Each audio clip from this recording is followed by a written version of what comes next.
Welcome back to the 2024 World Series of Poker. We are back for another big final table. The buy-in today, only $800, but there is a massive first place prize of $342,000 up top. This is the Event 36 final table. My name is Remko Rinkema. Donnie Peters joining me in the booth as we have a stacked final table for you. The final nine guaranteed $32,288, and we will be here until a winner is crowned in this event. And there is nothing better than seeing someone spin it up $800 up to $342,000. We had 4,278 entries in this event, and like I said, these are the final nine. We'll run through all these names and all these payouts as the final table unfolds. As you can see, huge pay jumps on the line. The word ICM will come into play numerous times again during this final table.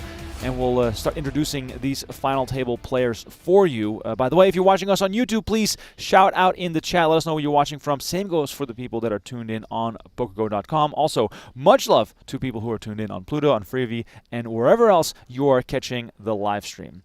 Timur Margolin is our chip leader from Israel. 44 million chips. He has a huge chip lead. And Donnie, when we get from 4th down to 9th, it's basically a coin flip away from someone being in contention to someone being out the door. So give us some initial insights on how you think, so let's say the first hour is going to play out. I would expect Margolin to stay on the gas early, come out of the gate hot. He is a two-time WSOP bracelet winner, so I don't think he's going to shy away from the stage. He's also got the stack to work with and really, put the handcuffs on a lot of these other players. So that's what I would expect early. All right, so we got our first hand here. Margolin, 6-4 diamonds. As Donnie said, this guy, plenty of incentive to get involved immediately. Let us know in the chat who you're rooting for. Perhaps you have a friend or family member playing right now. We'd love to hear from you, as it's always fun to learn more about some of these players. One of the big names here, Adam Hendrix, on the right side of your screen, a high roller regular, frequents the PokerGO studio, someone with a lot of experience at big final tables. You can imagine that Hendrix just has to be one of the favorites, despite his stack being in that sort of middling territory. And look at the top of your screen. We've got 13.5, 12.8, 14.6, 14.9, and 14.2 million, all spread out across this final table when the blinds are 400, 800K with the 800K big blind ante. And to the raise from Margolin, Hendrix on the button moves all in with ace-queen offsuit. And we have some fireworks right here from the start. It's good to be back in the booth. It's going to be a fun final table. Much love to everyone tuned in for our Gladiator stream, where someone spun up $300 into many, multiple hundreds of thousands. I was happy. The turn was 9 of spades. The turn is set. Hendrix picks up the pot here after a raise from Margolin, and you can see on your screen immediately that he now separating himself with one single shove from the rest of the middle of the pack here. I thought I was happy. Bad read. I was looking at you like, I'm Spanish. You wanted the two outers. You didn't. Yeah, I wanted to punt it. You didn't? No chop, I just wanted to win. Yeah, you didn't. Yeah. So I was so upset when we chopped. Me too. Well, once the 9 comes, you've got to root for the chop. Of course. You've got no choice. If you're catching us on YouTube, don't forget to I said like chop this on the video, subscribe to the channel. As always, the goal for our videos is to hit 1,000 likes, spread the word on the WSOP action here on the PokerGO channel. We much appreciate it. Donnie and I still reeling from that incredible 11th bracelet win by Phil Ivey. You can relive that final table on PokerGO.com. We have Philip Sternheimer, a high-stakes regular, in the booth with us. So if you want to learn that game, might as well just jump on over to PokerGO, get some deuce to 7 triple draw knowledge into your brain. Donnie, look at this. Is this called a sarange? A banner? What is this? I mean, I'm going to butcher whatever it's called, because it probably has a special name. So I don't want to say something. Chad will let us know. Yes. This is Jeremy Chen, who goes by Mr. Child, from Taiwan, New Taipei City. Yeah, you should tell him dealer. Went to the Guangzhou Academy of Fine Arts Thanks. Put them in front. and got a master's at Dodge College, also in film and media arts. This man has been involved in the directing of several movies. So, not a poker professional, but perhaps he can turn this epic run into a movie, because sometimes this event feels like a bit of Hollywood. Chen comes in for 1.6 million. It's 1.6. 1.6. Action on Agharazi Babayev from Baku.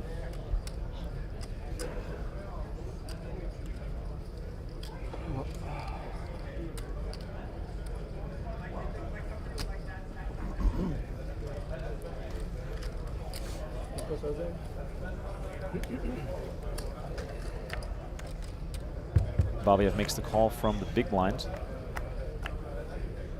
Let's see our first flop of the night here. 9, deuce, 6, 2 hearts out there. Babayev flopping the nut flush draw. Donnie, given the stack sizes here, a little all-in check raise spot here for Babayev potentially? Yeah, I think so. You know, certainly has enough equity to be able to go with this one. Nice check back though from Chen. You know, not stabbing at that board. Now that we've reached the turn here on a paired board, what are Babayev's options here? I mean, obviously check or bet. I mean, if you check, it's just pretty conservative. I would start betting and start building a pot, start getting some value. You know, I don't think you should be too worried about things right now on this board, especially with the action that was on the flop. Get some value from some ace highs. I know you are, you know, obviously blocking ace highs, but could even possibly get some calls from, like, you know, the king queens of the world. Well, Babayev decides to lead with ace high, and Mr. Chen, excuse me, Mr. Child, that's what he goes by, comes along, makes the call. Now double paired board here. Would be a great spot to jam. I know it's an overbet, but double paired board, you might get a lot of calls by ace highs.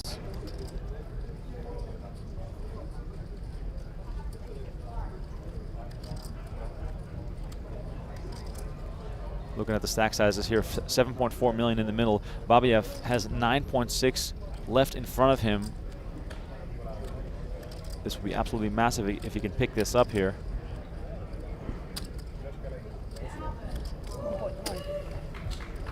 That's 1.9. Very small here, Donnie. Are you surprised to see that? Yeah, it's kind of blockerish.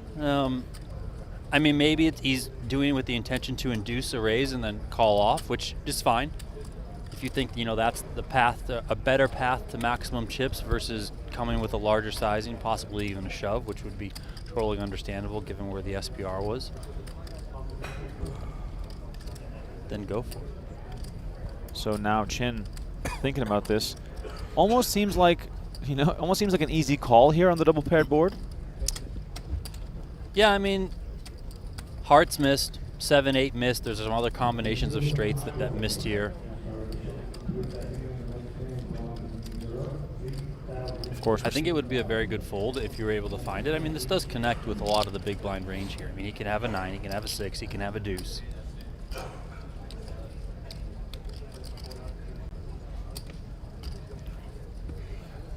And there it is. Chen does make the call, and Babayev is going to show him the bad news.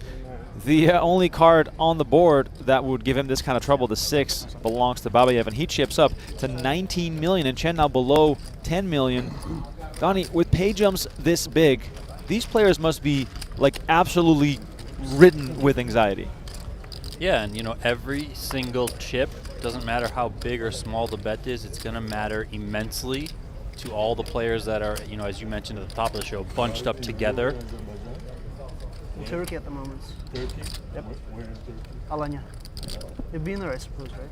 You've been to Antalya? To Antalya. Babayev. I have many friends who Living in always tell me Alanya, Istanbul. or did you say Alanya or Antalya? Turkey. It's lovely, I think. Either way, he went to the He university. definitely said Turkey. Turkey, yes. We have Alanya here on his bio sheet, so we'll go with that. He had a deep run in an EPT high roller in Sochi, Russia, for just shy of 100K. This man, no stranger to big final tables. Raise 1.6. Only has 10K in WSOP earnings, though, so he'll be adding quite a bit to that resume. However, I don't think that winning today will become his greatest accomplishment in life, as he says that having 2 kids is his greatest accomplishment. So we got some dad energy here at the final table. Margolin, our chip leader, raising it up to 1.2. Going to keep the pressure on. Lots of players here in that reshove territory.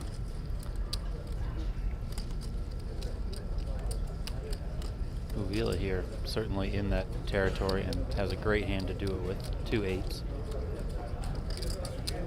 You have to figure, you know, Margolin's going to be quite wide a lot of the time, so not really too much worry. I mean, if you run into it, you run into it, but that's just how it's going to be at times. Perfect spot here. Yeah, Cole Uvila all in for 8.1 million. Margolin getting attacked here on his raises, and just like he did on hand number 1 to Adam Hendrix, he lets go of his hand here. Cole Uvila goes by UV. Has 4 total cashes. Only $7,000 at the WSOP. So also fairly new Those big rake things to get all the chips. to having success here in Las Vegas. Huh? Are you left-handed? No. I was wondering why. Donnie, get this. In 2018, Uvila was drafted by the Texas Rangers in the 40th round. Yeah. He was the 1199th In pick. what round? The 40th round. How many rounds are there? I don't know, but he was 1199th draft pick as a right-handed pitcher. Played 5 seasons in the minor leagues. In 2023, he got a non-roster invite from the Baltimore Orioles. So this man has What some position? Did it say? pitcher. He's a pitcher. Throwing heat. Let's go. Yeah, let's go.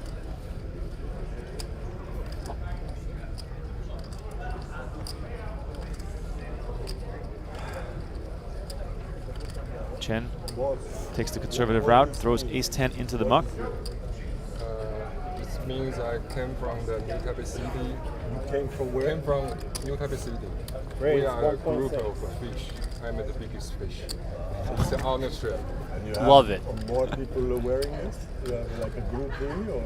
I earned this travel expense from this group. So they give me this trip.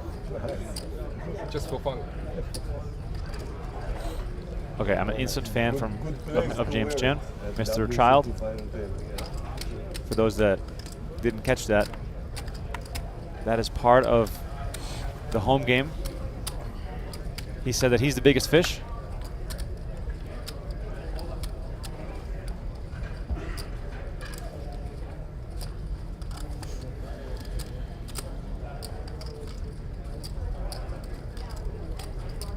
Hendrix this time to 1 to raise. King Queen offsuit. Babayev seems interested here with Jack 9 of hearts. Donnie, can we afford to get involved here? I don't think so. I think just pass. I mean, I don't think Hendrix is going to be stepping out too much here. I mean, King Queen off might be kind of towards the stone bottom of what he's going to be coming in raising with here. I know the Jack 9 suited looks pretty, but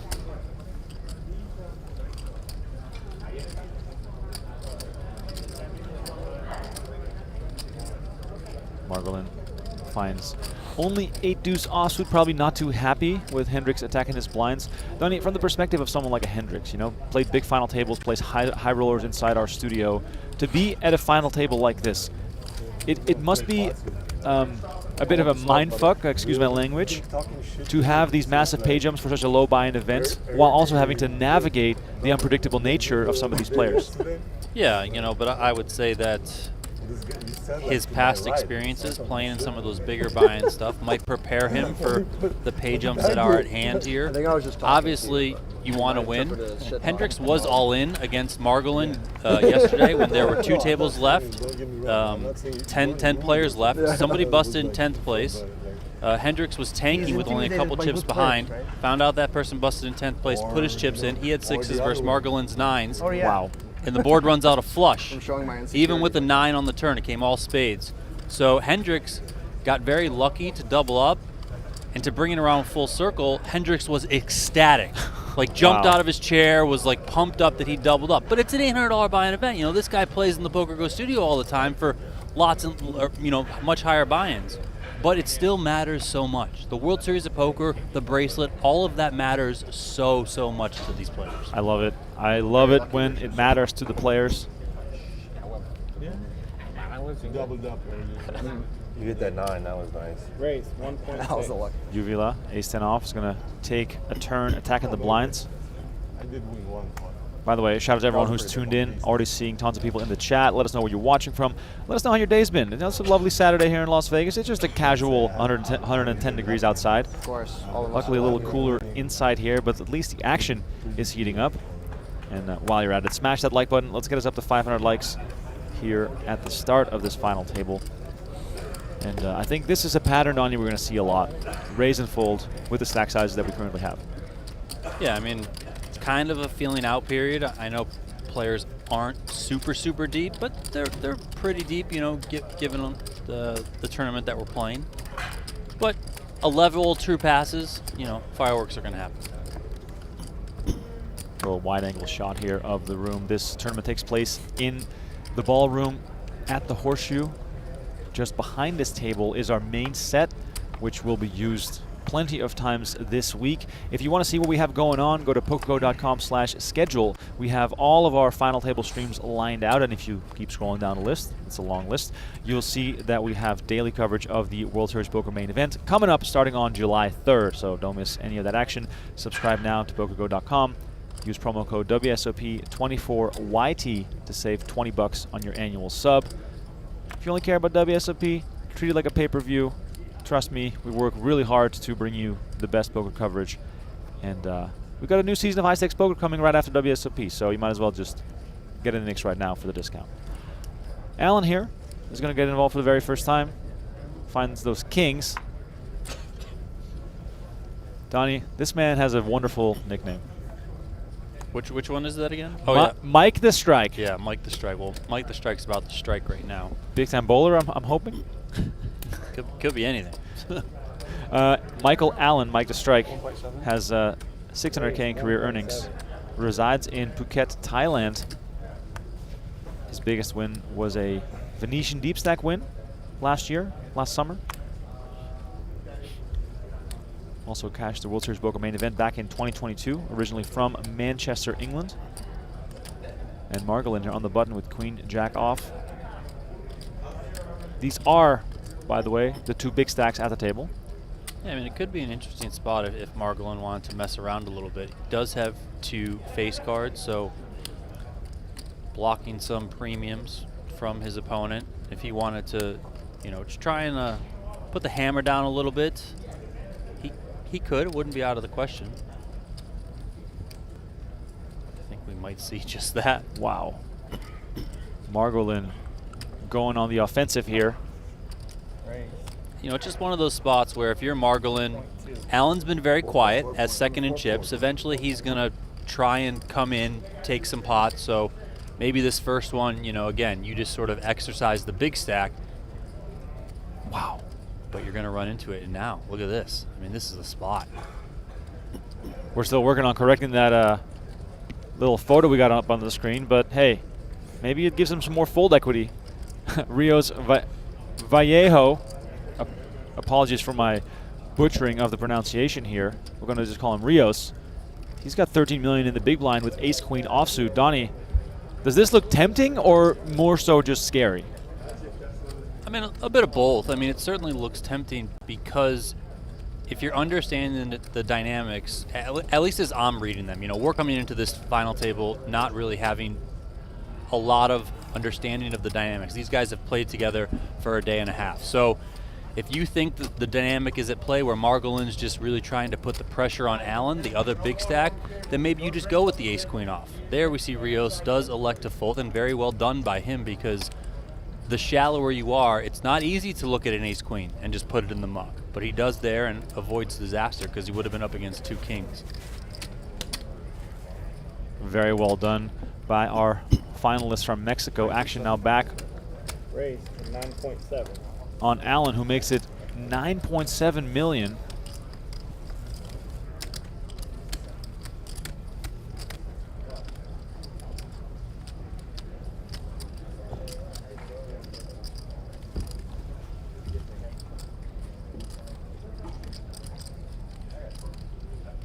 Margolin probably going to do some posturing here, Donnie, but it's near impossible to continue here.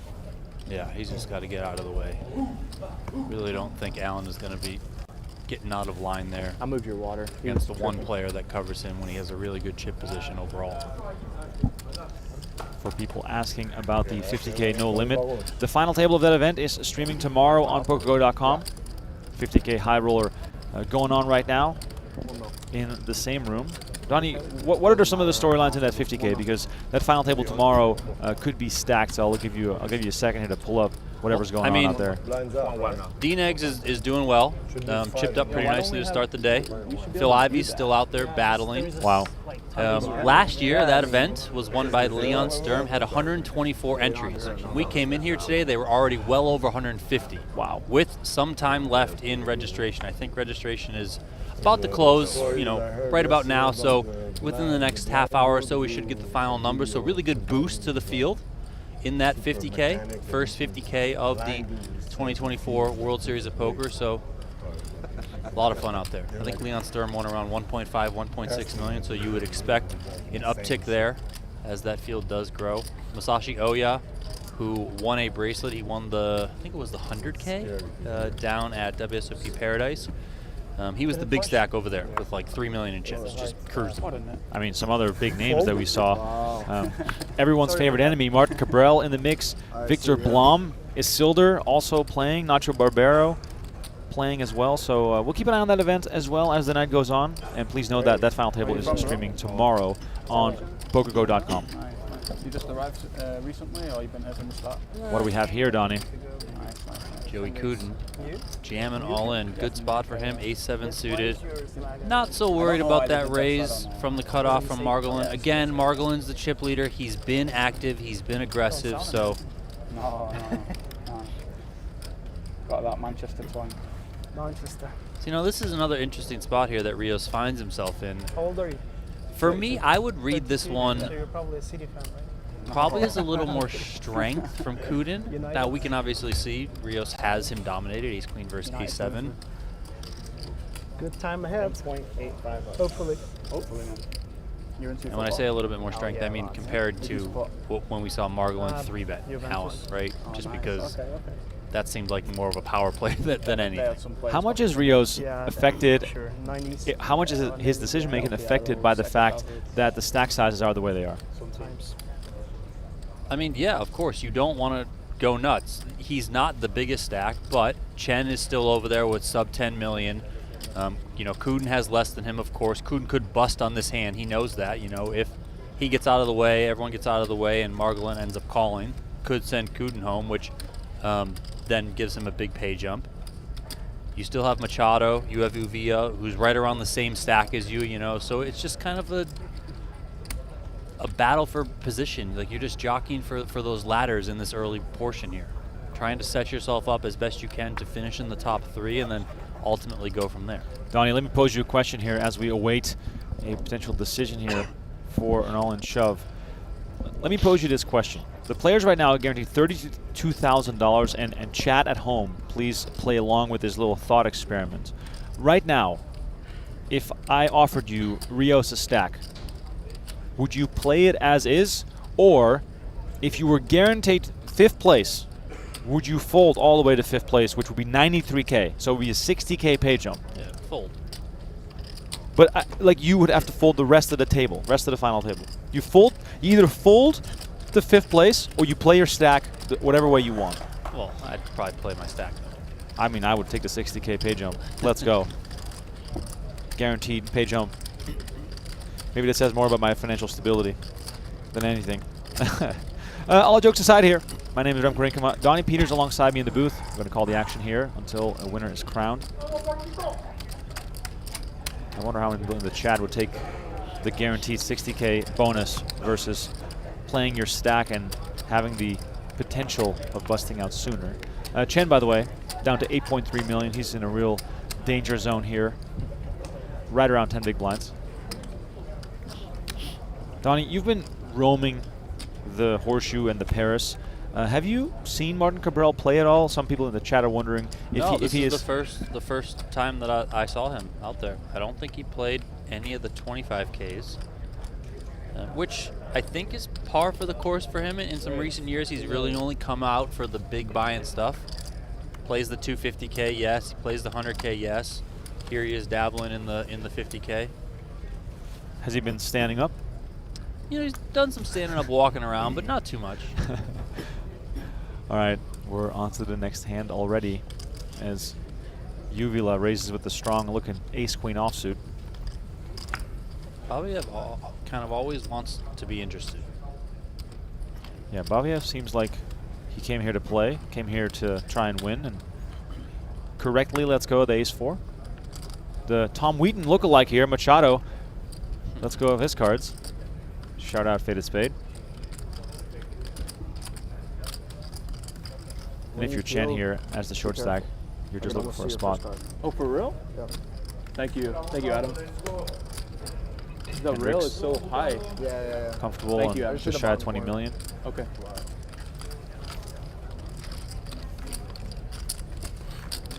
Next pay jump up to 41K, so $9,000 on the line with the next bust out.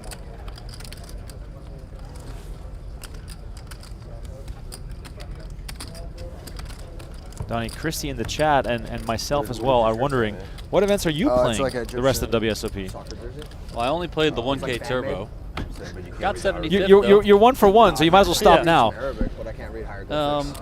Not really. I'm gonna try and play the Millie Maker coming up. Like a little bit less than a week's time. I think I Could say all I sorts don't of crazy know. Go stuff, from right? there. Yeah, Colossus, there's not always too love many playing letters the in there, Colossus. That's always a for the fun one. symbols, I mean. So main event satellites. No, it's usually just like God of this, God of that. I'm not gonna play any of those. Heart, I'm gonna play Pretty the crazy. Love it. stuff like that. Donnie Peters in the main, just going to buy in day 2 at the end of late reg. Just spin up those 20 bigs. No, I'll be there hand 1, baby. You can't read it. Not really. Actually, while we're still here nine-handed, we have some time to engage with the Yeah, chat. it's pretty funny. It's like those Chinese. If you were tattoos, handed a they main don't event know entry, what they say. would you sit down, hand 1, take in the whole experience, grind it out, maybe run up a stack, maybe bust early, or would you sit down at the very last moment on day 2 when registration closes and 50% of the players have already been eliminated and you have a decent chance to cash because you're that much closer? However, you're only going to have, is it 40 bigs? Yeah.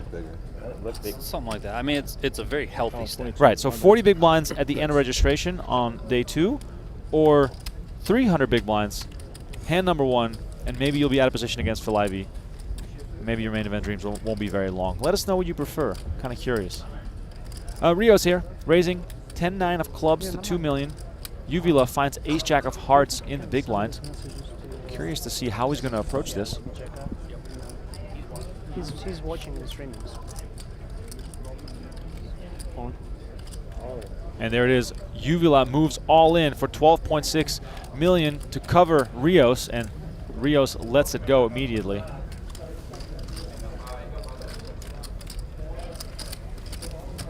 $50 big blinds, late reg, in the main event. All right, guys. Good luck. Like you do. That's a ton of big. That is a lot of big blinds. If I'm stumbling into the main event somehow this year, I'm going to max late reg. Because you know why, Donnie? I can make far fewer mistakes with that stack compared to 300 bigs. No, I mean, it's completely understandable to play like that. And a lot of people do that in, a lot of very good players do that in a lot of tournaments. You know, just the max late reg strategy.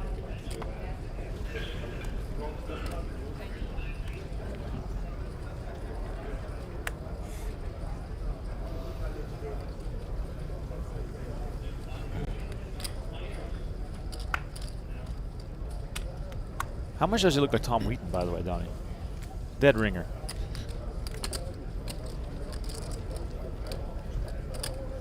Small pairs in the muck. Not very tempting at this stage of the tournament.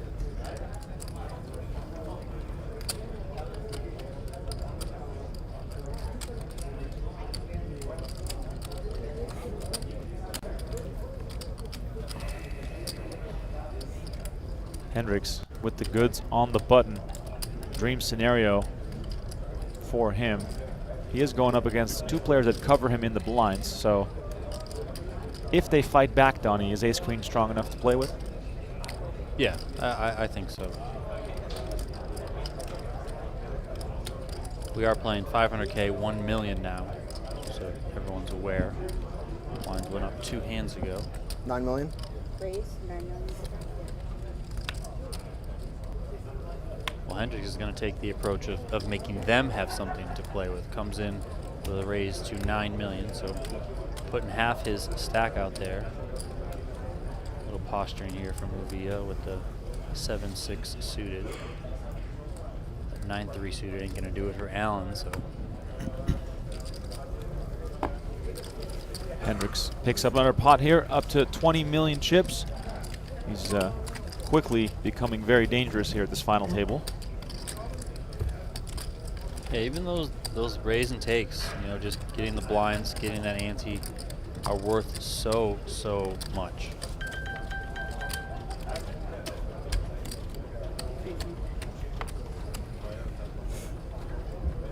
Notice how Margolin, since he attacked Allen with that 3-bet, and then after that he opened the cutoff and got jammed on by Couden, he's been quiet. You know, yes, he hasn't had hands, of course, but he's been a little quiet, so just keep that in mind. He is now second in chips to Allen, who's ever so slightly ahead of him. Couden here's got a couple of 7s.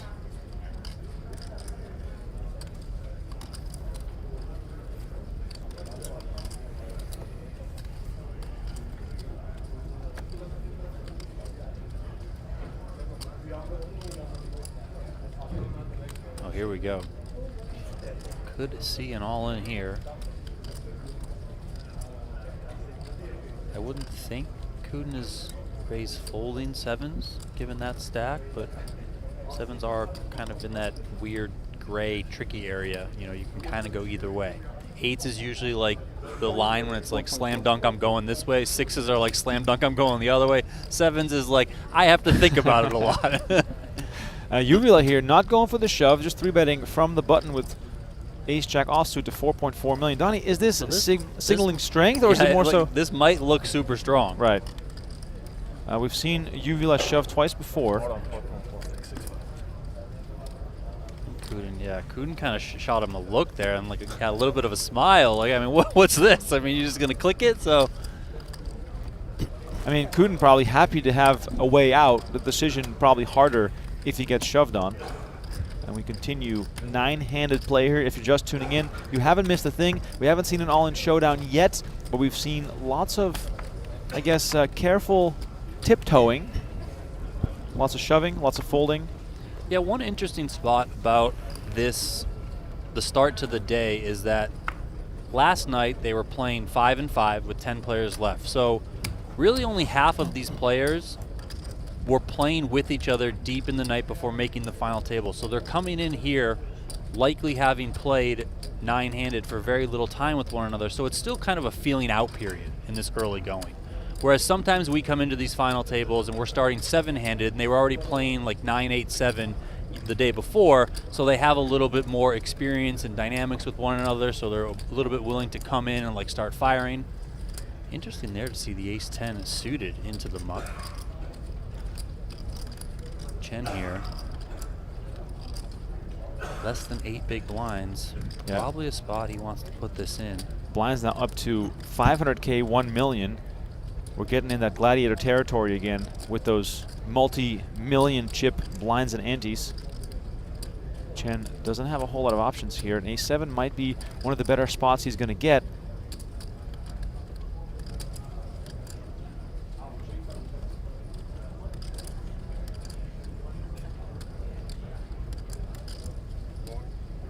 And there it is. He moves all in. He's got a lot of players to get through, but even if he gets called, he's got a really nice hand here.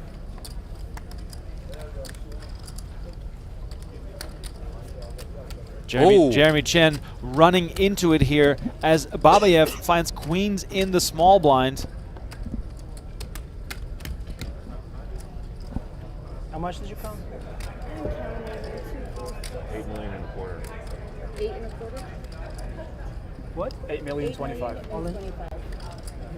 Yeah, I mean, our graphics could be off by a little bit here or there. A little bit.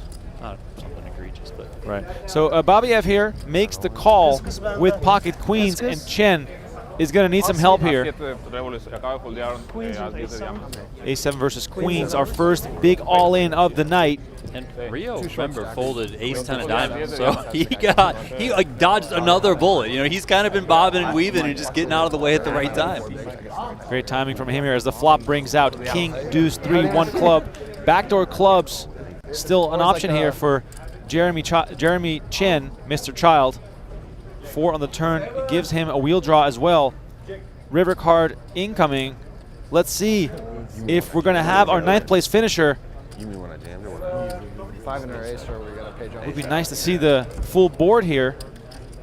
Yeah. Yeah.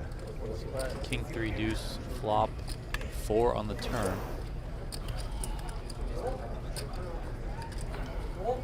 Oh, there it is. The river hadn't even been dealt yet. And it is a round of applause here as Jeremy Chen gets eliminated in 9th place. Apologies there. I thought the river was already out there, and we're just waiting for 8 million, 8.5. the dealer to push the chips here. We're down to the final 8 as our 9th place finisher receives $32,288 and a bit of a sigh of relief for the remaining 8. They've just got themselves a nice little pay jump. Basically a double up for Babayev there.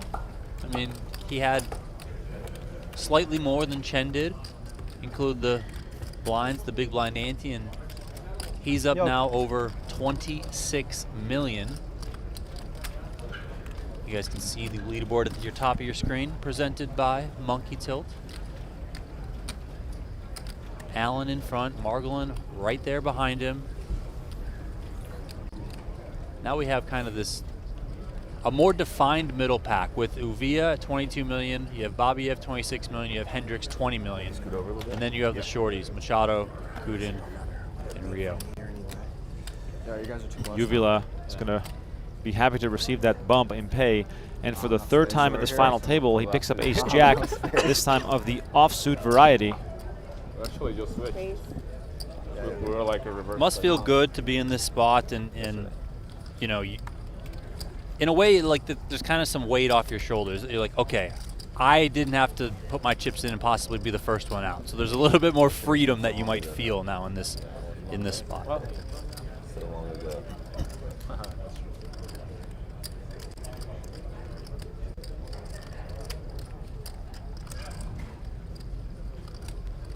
Allen here, thinking this one over with King 10 suited. Could be a nice spot to attack with a 3-bet. It is a later position open. Yeah, I like this from Allen. Just going to attack. Some nice properties here for his holding. It's going to make that ace-jack off shrink quite a bit in Uvila's eyes. No. Yeah, It's like the worst you guys have been, man. Now we can, yes. You guys go through coaches so fast, too. so many things wrong in Mexico, including soccer. Margolin finds 4s in the big blind Yeah, I live in Mexico. Yeah. to raise in the 3-bet. That's not a very comfortable position here. And now we're back on Uvila. And look at Allen, Donnie. He just goes with the straight stare down, even though the action is not on him. I like it. Powerful. These are 2 of the bigger stacks at the table. Let's see if Uvila wants to get creative here out of position.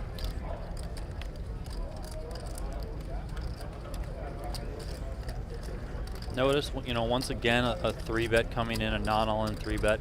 Kind of on the smaller side, which is understandable given where all the stacks are. You don't need to 3-bet to, let's say, 2.8, 3x, stuff like that.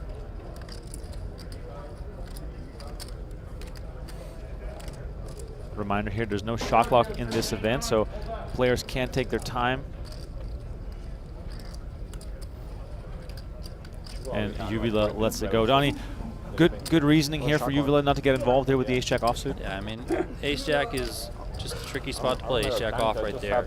If you flat it, you got to play out of position to somebody who's already shown aggression against you, whether he has it or not. So it can put you in some tricky spots. Even if you flop an ace, yes, you can be behind. So some spots are not that that. I like the conservative approach there. Like the open spot. I mean, I mean, yeah, like I have. I'll give like 40 seconds. I was facing a 3 within a jam, so like.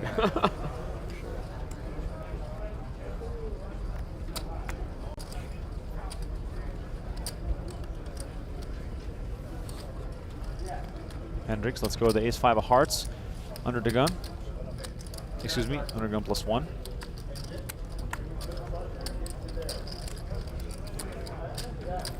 I would expect Allen to open this one here. King 10 off. Like got the music or something? He has stretched out fairly nice lead now. They had a speaker. About 7 big blinds ahead of Margolin. 2.1. There's the raise. I Like like their own this. music. 2.1 is good. Yeah, that can be good, right? I know he started kind of quiet, like a you know, high volume basically sitting on the sidelines watching things as Margolin, who was the chip leader to start the day, So they have it right kind of started to push the action early with a couple raises. I'll cut that out. But I like what we're seeing from Allen. Of course, it helps to pick up those kings when your opponent decides to try and put the hammer down against you. But I like this this aggression. I think he's really, you know, setting himself up to be the man to beat at this final table. Yeah, Margolin started as the chip leader. Mandatory now. Tried raising and taking some, but players continue to play back. Margolin also, by the way, channeling that Phil Ivey energy, wearing the bucket hat. Yeah. I feel as though that's the Year of the thing bucket now. hat. Yeah, it's the year of the bucket hat, man. main event winner is going to be wearing a bucket hat, guaranteed right now. Clock this guy all the time. Getting some Rick Solomon vibes here from Margolin. I like it. We are streaming the entire final table today for those that are catching us right now. Look at this, the beautiful look at the pairs and horseshoe. To remind you that the World Series Poker is streaming live on PokerGO.com.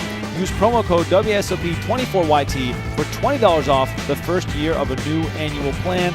We got over 300 hours of live streaming. Ladies and gentlemen, don't miss out. Get in the mix if you love poker.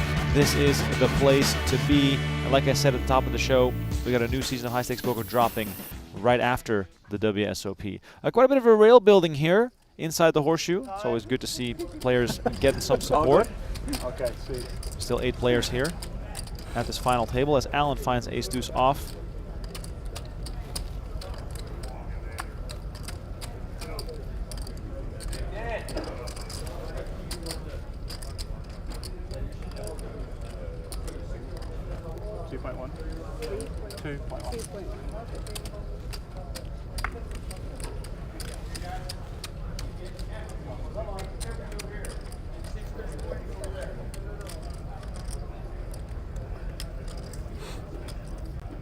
More aggression here from Allen.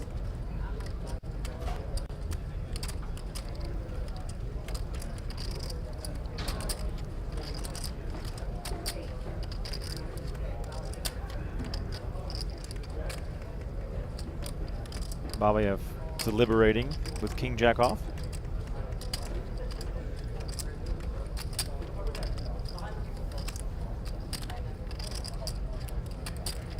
Babayev has been very deliberate. He's going to put that one in. Machado finds 2 threes. He's also been, you know, kind of deliberate overall, but small pair like that, not something you really want to see at these stack depths, especially facing a raise. Look at Allen just cruising. Yeah, he is cruising. He's up to 42.6 million. The man originally from Manchester, England, expanding his chip lead. Yeah, for sure. Michael Allen, known as Mike the Strike, throwing some absolute strikes so far at this final table. They made a rule because of him, like, Yeah, just now. 30 more people on the rail. Maybe the adjacent tournament is on break, and we have some stragglers coming in. It was fun to see the reel, by the way, for Ivy's final table, Donnie. Lots of interested people, not only fans, also a lot of friends and family. Of course. Love to see it.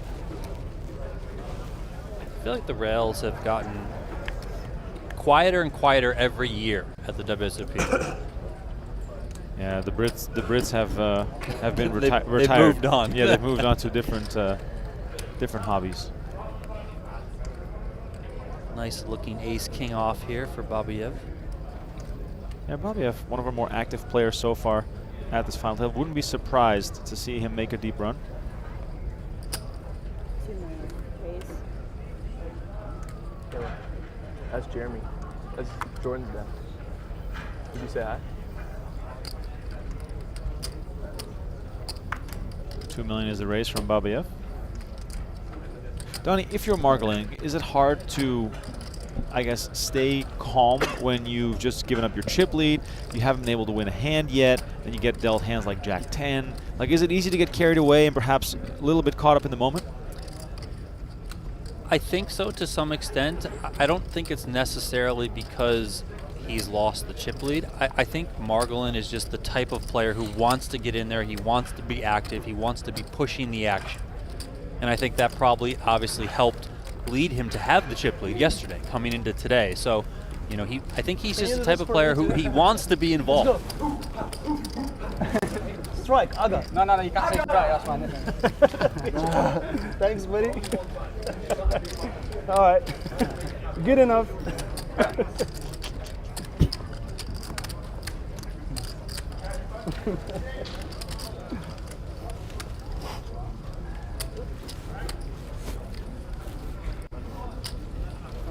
Okay. We're going on break after this, right? It says 76. Massive spot here for the remaining 8 players. You can only imagine signing up for $800 and then being in this situation playing for almost $400,000. Okay. Only at the World Series of Poker. 50K now? Not yet. Not yet. Got a parlay. Right. Is it dinner break? It might not. Lunch break. You're saying it might not. There might not be a break.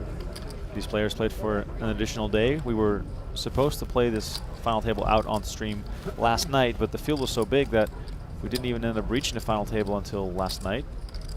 Got them some extra sleep, so they're all going to be well rested for this big spot. On break right now, so. And here you see, you know, Margolin is kind of like, okay, like I finally got a spot where I can open.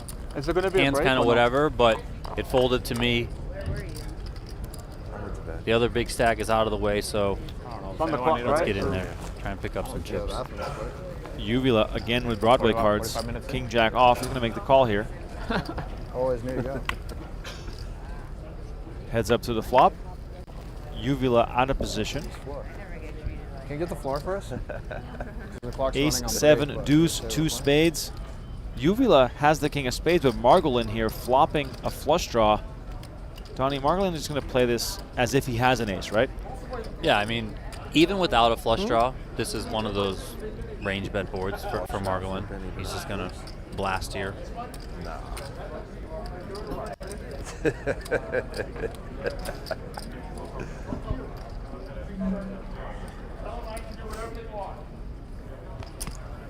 Margolin does continue. Looks like 1.5 million.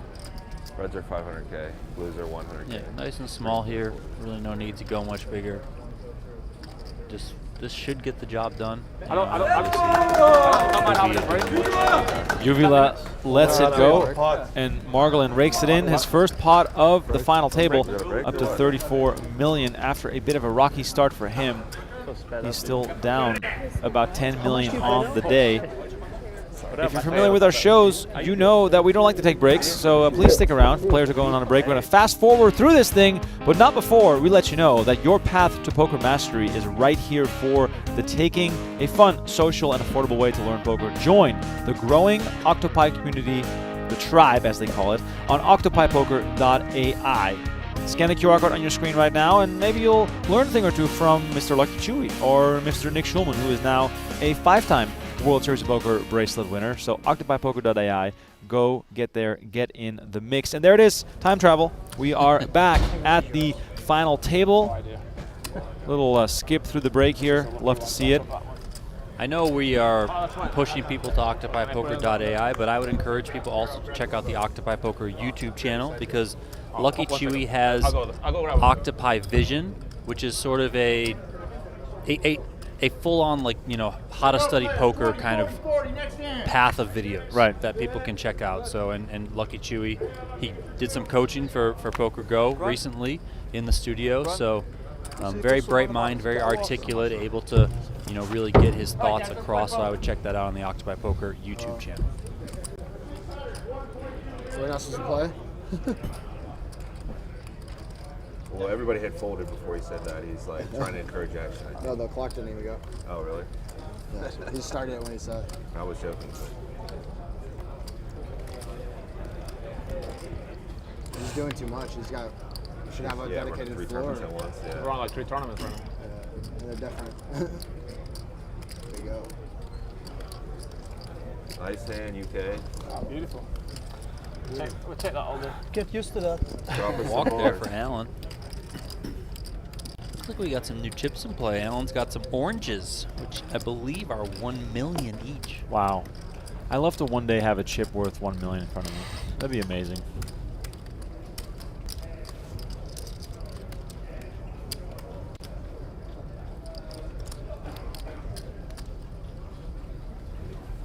Shout out to the chat here. I'm trying to get caught up on some of these messages here.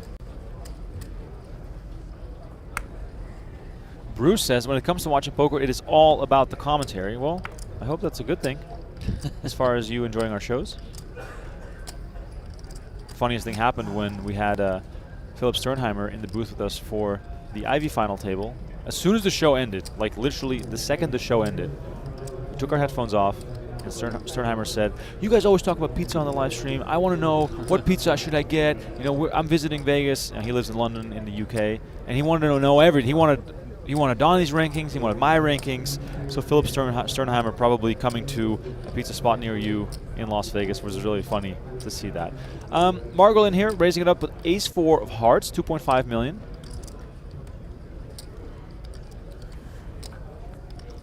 Donnie, this to the untrained eye, raising from early position with ace-4 of hearts might seem like a bit of an aggressive move, maybe a bit tricky.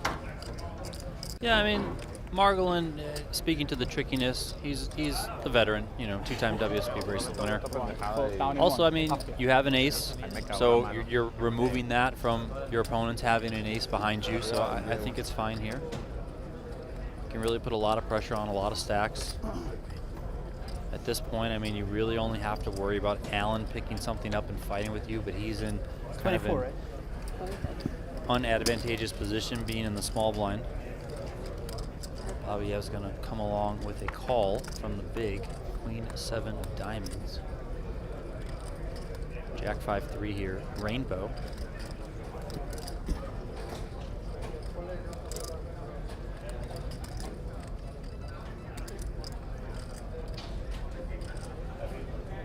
Raising an early position must give Margolin some credit towards Babayev, but I can only imagine that Babayev is also picking up on the fact that Margolin is not the tightest player in the world. Is there any way or reason to fight back or to continue for Babayev if Margolin decides to bet? I don't think so. I mean, I just don't think you're at the stage of the tournament where you really need to start fighting back. I understand you can be thinking that, yes, Margolin can be betting ace highs like this. He can be betting king highs like this. You know, he can just be betting because he's range betting a flop after being the pre-flop ranger. I get it. But do you want to jeopardize your pretty good chip position overall, still 8-handed with such large pay jumps looming? Now, you get down to 3-handed play when that's where all the money is. You've already made it there. Then you want to start, you know, throwing fists. Go for it, right? But here, you know, especially with the stacks of Machado, Couden, and Rio, you know, still pretty short, I wouldn't really get too involved here. That said, I mean, I'm not at the table. I'm not playing with these players. I don't understand the dynamic to the extent that they do. So if they have reasons to do things, sometimes you have to kind of just trust their intuition or, you know, what they're going to go with. Babayev does let it go, and Margolin continues to chip up here after the break. He's got some fans on the rail. He's got some cheering going on. Donnie pointing out how the rails have gotten quieter is seemingly inspiring the Margolin fans here, which is great to see. Brad Smith in the chat says, what's cool is how these unknowns become stars for the day. Awesome stuff. Yes, exactly right. Exactly right. the beauty of the World Series of Poker is that those smaller buy-in events do create stars for the day. And, you know, you'll forever be known as a bracelet winner, no matter whether you win an $800 tournament or you win the 100K. A bracelet is a bracelet, and it's going to be attached to your name and your resume forever and ever, which is really cool.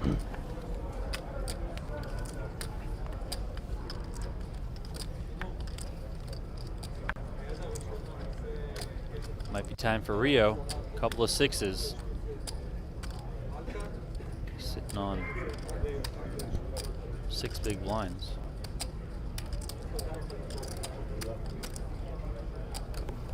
Whoa. Into the muck it goes.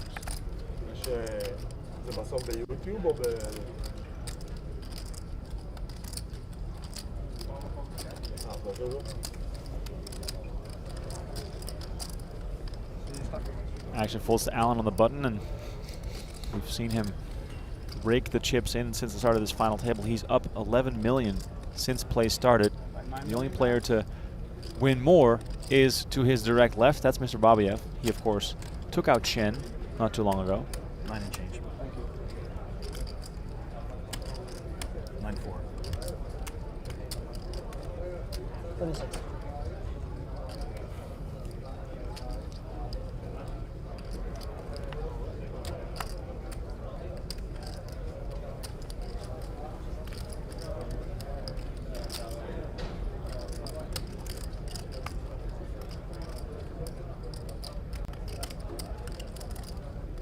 Allen does decide to let it go, and now it's on Babayev in the small blind.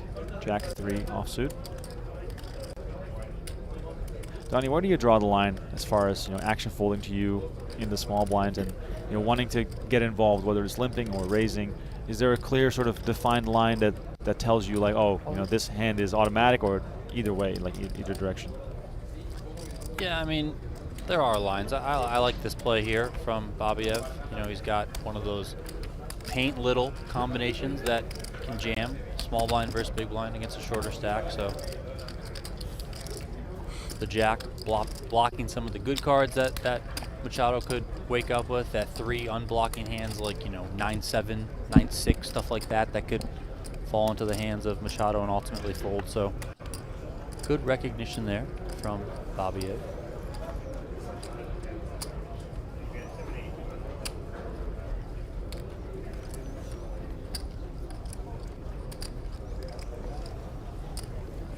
For people in the chat that are currently questioning the entertainment of the play, let me tell you, final tables like this always turn out to be some of the most entertaining ones because of the drama, the payouts, and also the stacks aren't that deep, so we're going to see lots of all-ins. Of course, everybody now in a bit of a staring contest because of the pay jumps that are currently, you know, very much influential towards the play. And Rio Vallejo, as I'm trying to nail it this time around, finds pocket aces, and he's going to get involved. Obviously, he's only sitting on 8 million.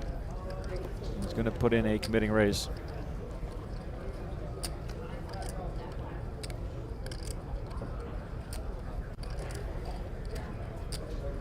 Vallejo is going to need someone to find a hand. Allen with king queen off. Even that Donnie might be a little bit too thin. How crazy is it that a couple hands ago, Rio with the 7 big blinds folded 2 6s. Right. Patience paying off. You know, he's folding the ace queens off earlier. Like, he's all the patience in the universe. Finally wakes up with aces. But this is, I don't know. This to me smells. You've been tight, tight, tight. Now you come in for 3x. I mean, I would almost prefer a limp here or a jam. Right. Let's see if Babayev can get tricked into paying off this raise, or maybe even do more than that. Let's find out. How much is this? So slow. 3.6.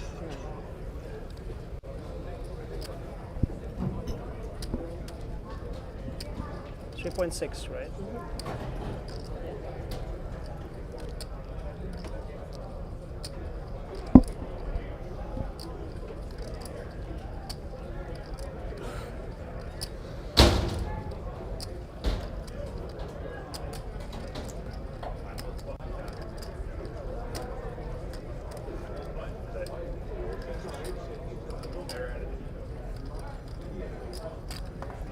And there it is, Babayev looking to get involved here.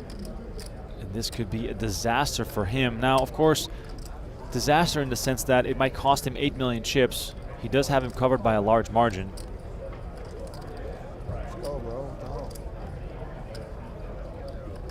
Clock. Adam Hendrix.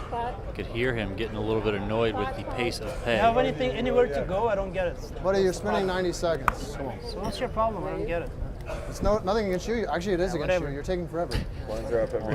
You were, like, Nothing putting against it you, in, like, actually. 10, maybe You are 20 taking seconds. forever on I just every wanna single action. And look at this, Rio Vallejo all in with aces, and Babayev makes the call. The man from Uzbekistan in a bit of trouble here. All in showdown here. Could be decisive for who finishes in 8th place as our graphics go a little nuts here. But there it is, you have it on your screen. Aces versus ace-jack.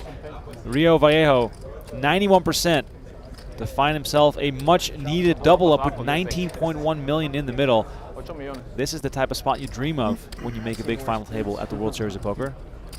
But he's not out of the woods yet. All right, here comes the flop.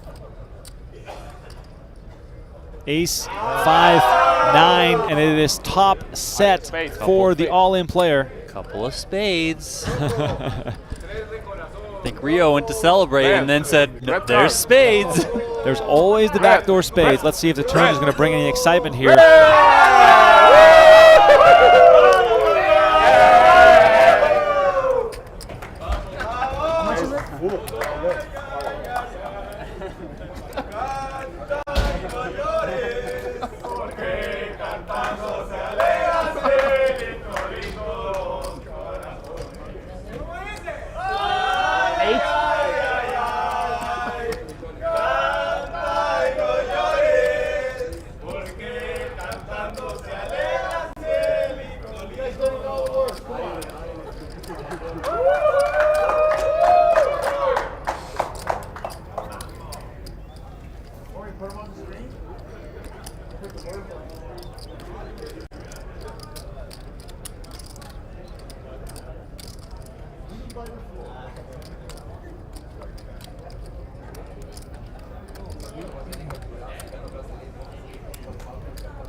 Not sure, it's like 6.5 bigs jam. I don't think it's a snap. He's jamming into like all chip leaders through the whole table. Oh, what happened? He opened jam? He opened jams. Well, he went for like 3.8, leaving like, yeah, under the gun +1. I think it's close. Yeah, but it's yeah, like he's shoving. Yeah, ace suited, yeah, sure. King, queen, king, jack suited. And he still has some fold equity. Yeah, that'd be insane.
Yeah. That's. Yeah, thanks. No, appreciate it. Yeah, we're just not there yet. Okay. Keep it down. This is just cool.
How much is this?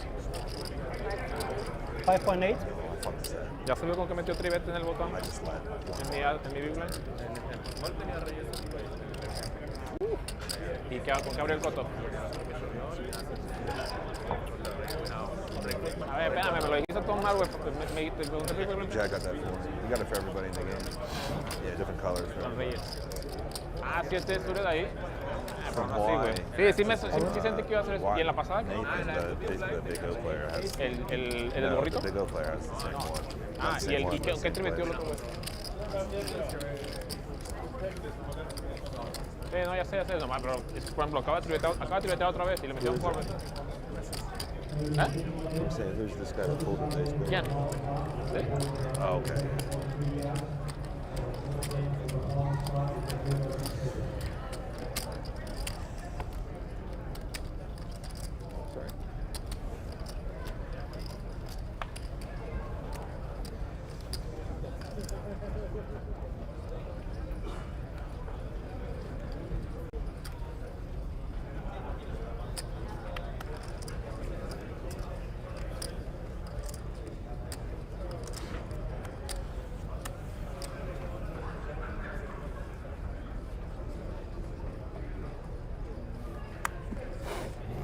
It's funny that it comes.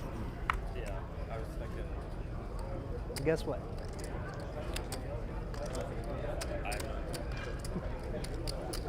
Okay. That's the one we were discussing. I mean, it's later position. But I used to have like the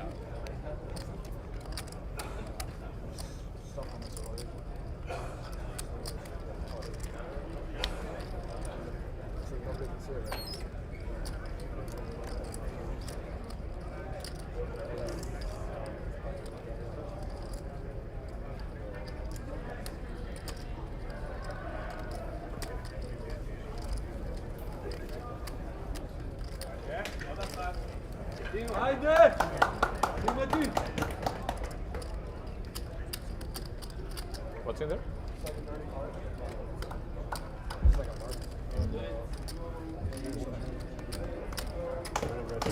Let's go, let's go, let's go, let's go, let's go, let's go.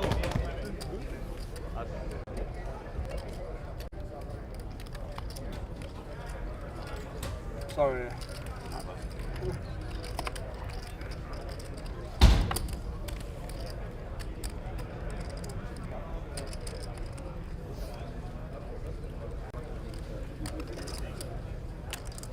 Is it on me? Yes.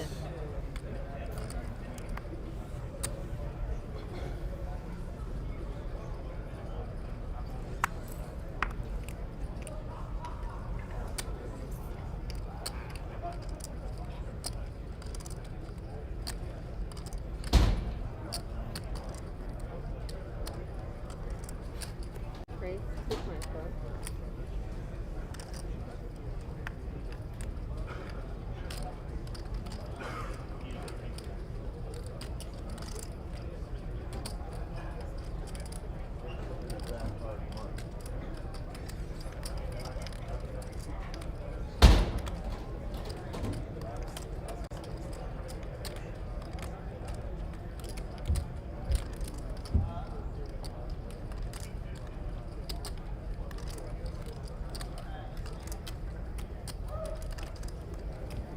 Raise.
guessing that he's giving this card to you, right?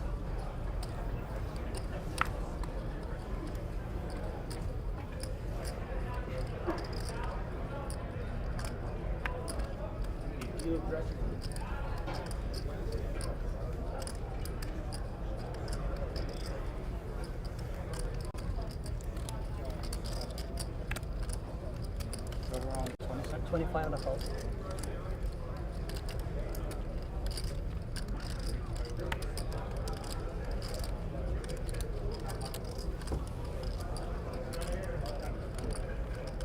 Do you know what he three betted with yet? Yeah. Oh yeah, it's coming. Yeah. 2.5. 2.5. Where is it? 2.5.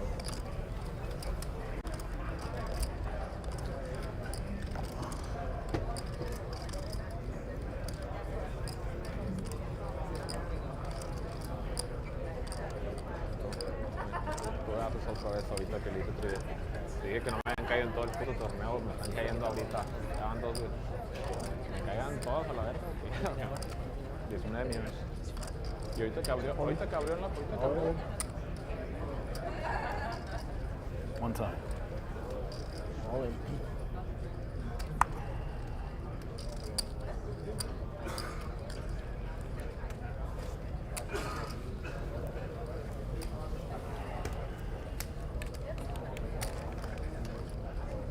This is mine, right? Sure, cool. It's okay. Okay.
Raise 2.4.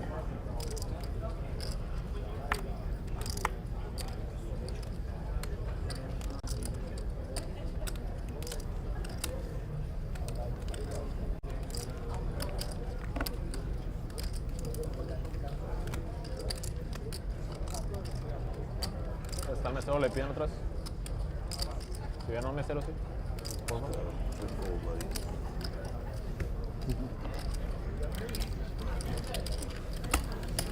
I want to pay an extra 600,000 for the big blind.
2.5. Race 2.5.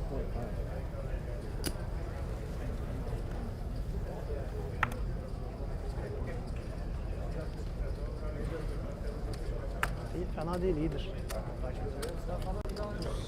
İkinci 8 şu. Bir sağındaki.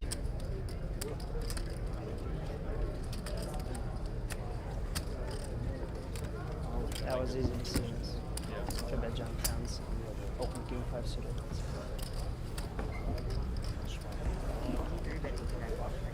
Ace-10 covers with precision. Ace-10, Ace-8. Así es diamas Ace-10 contra versus As-8. Va a ganar. Ace-8. El chip leader, el chip stack tiene As-10. Ace 8 is On all. As 8. Ace 10, Ace 8. Yeah, we have Ace 8 to lose. Otra vez es un folding need Really under so the nervous. Acaba de foldear un dragón. Oh, there is a. Yeah. Ace-10 I didn't know that. we got knocked out. Pero tiene As-10 de Okay. diamas. All guys don't win yet. Kakura de diamas. Really nice. Sizde break mi elemeniz mi? What is it? The chip literally stand and the guy is Temple. Lead. Temple. Yeah, it is.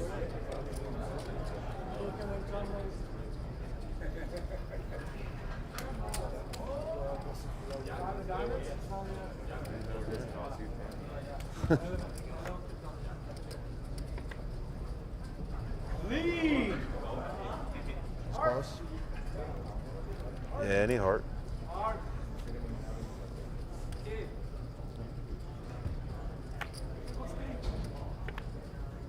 Come on. Sorry, guys. That's unbelievable. Thanks, man. Yeah. How much? That's answer. Thank you. Thank you. 5.8. Is there a bracelet you covet more than the rest? I think the 50K PPC Yeah. and just a PLO bracelet would be extremely rewarding for me. I've really fallen in love with PLO. It's so fun, and I'm enjoying playing those. So that would be, you know, springs to mind in the fun kind of rewarding way. But honestly, any of them, you know, so cool to get every chip. Not Ace really king for the ace Jaka. king type flop, yeah. No, this is okay. A little bit better, a little bit of a hope now. Remember, with a pair and a straight draw.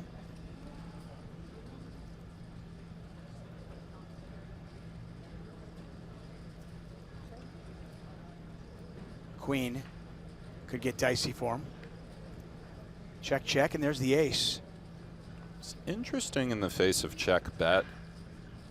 I don't know if Mahmoud feels compelled to turn this one into a bluff. Perhaps it doesn't make a ton of sense. Maybe something like 6 queen. He's just going for the sort of confusion bet. Not that he's confused, it's just a confusing type spot. And for Jaka in the face of quarter pot, I think we're compelled to raise, even though it's, you know. He does raise. So 75,000 more over to Mahmoud. Not really sure what the idea was from the moot on the river. I mean, it's a value bet, right? We're targeting a 6 or a king high. No, maybe fold out a I don't know. Oh, look at this. That's the idea. Wow. This is pretty sick. He's kind of, maybe the EV of the initial bet is unclear, but this was clearly the plan. This is really, really intriguing from Mahmoud. He did it quite quickly as well, so he really sort of had the plan to have the block bluffs ready to go. Are they all in? They just want you to wait. I believe they're all in. Tough. Are they? I think so. Because Arter asked face down. Well, let's see what they are. Cards are going on their back. Oh, Arter doesn't like it. He's No. sick, David. Looks like ace 10, against Ace King. Okay, we can understand why. Can the Ruski based on find the chips, Darius Samuel has him covered as well. We did not see how Darius Samuel took the lead, but he is in the lead, and this is for Martirosian's tournament life. Certainly is. And there's a king. That is not a good start for ace-10 of diamonds. Drawing to the 10-10 running diamonds or the 6-6 chop. Not where you want to be.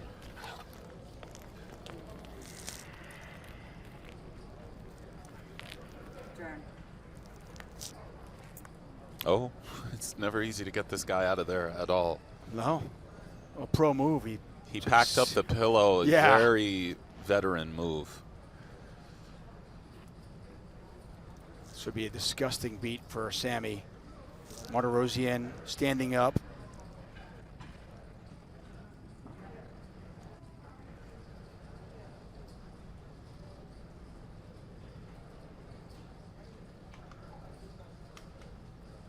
The 26-year-old Russian looking for help, but it does not come. The Jack of Hearts on the river. Good luck. And Artur Martirosian, eliminated in third place, will take home $180,000. But what a story!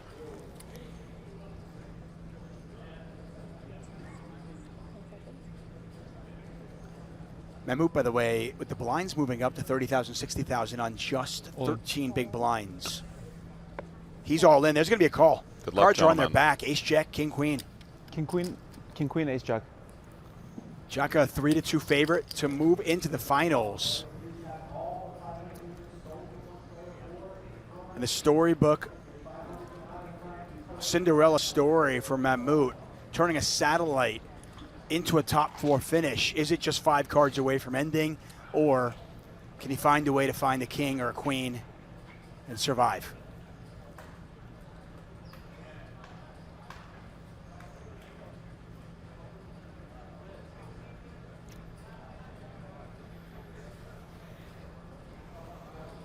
Thank you.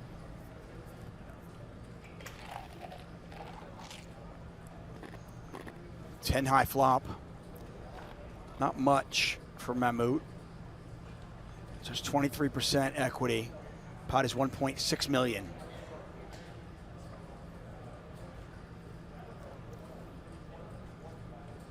The lights are dimming. It's a good time. One time is a good time. He's cashing in his one time.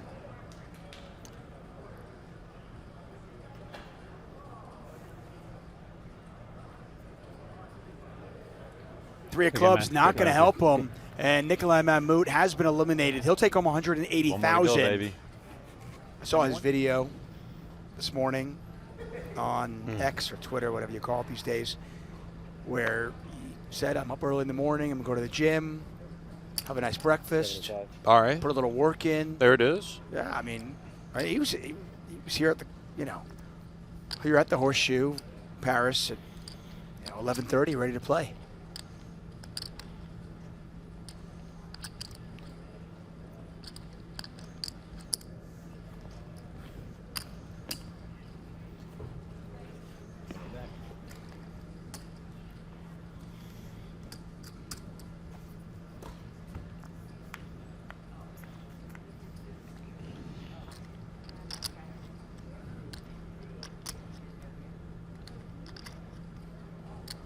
So raise from Jaka on the button.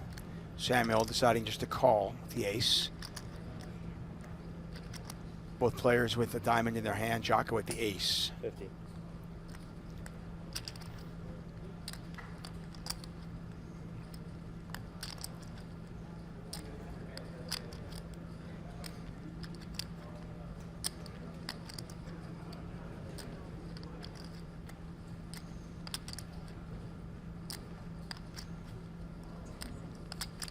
Jaka, that's 1/3 pot, gets called.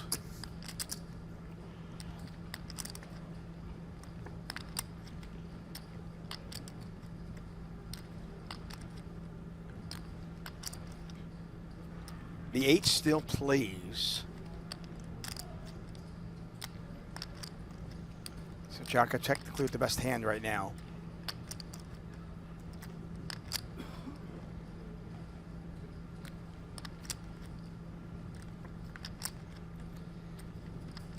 Now it gets chopped up.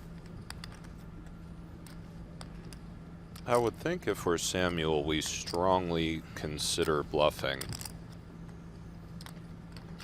Although, again, an ace does have some showdown. Does Faraz allow us to realize if we have him beat? We don't know. Does just check, and for Faraz with the ace of diamonds 8, it's not as clear to me.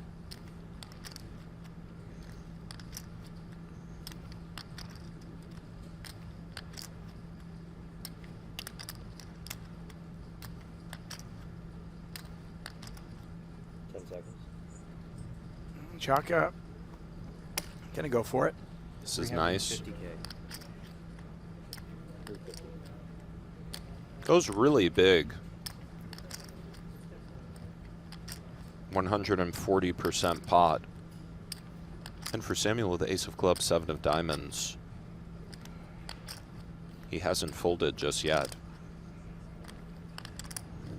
10 seconds. Players have 30 seconds to act in their hands. He does eventually let it go. And Chaka back up to 4 million chips. Situation, ladies for Samuel. But it's always a give and a take, Tuck. We know this. So as I mentioned, you didn't get to enjoy this, but you peel out of Binion's way back in the day, and you get a deep fried Twinkie. There you go. A deep fried Twinkie, my. Deep fried Twinkie. Oh, Tuck, the Oh, classic. my. Not usually playing heads up, no limit, but. Wow. I mean, we're just 28 big blinds deep. Is there any scenario where the chips don't go in? No. Okay.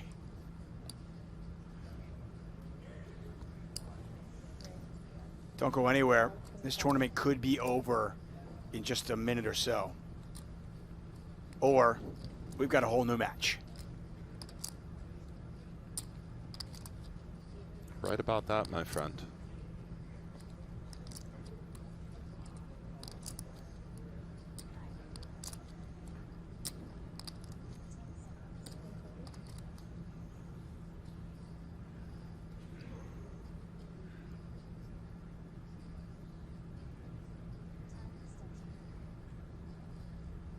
Has to be an emotional moment for Samuel.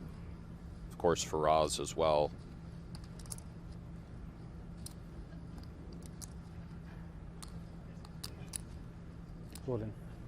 Good luck, gentlemen. There's the call. Cards are on their back. Ace King versus Queens, a fair fight. 57% of the time, this will be over in 5 cards. Ace King versus Queens. What is that man feeling right now? Possibly 5 cards away from winning his first ever bracelet. All sorts of stuff, and for Faraz, as you said, if he can spike the ace or king, it's a whole new match. And remember, the player started with 4.6 million chips. Look at the pot.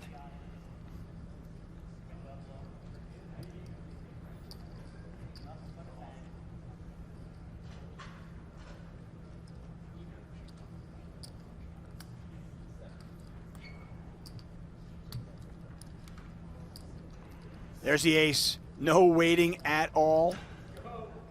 Running queens will not even help Samuel, as Jaka's got the king of hearts in his hand. This is about as good a flop as you're ever going to get. Of course. My. Down to the lone queen. Yeah, queen of spades or queen of diamonds, or we continue. Is there a lady in the deck for Darius Samuel?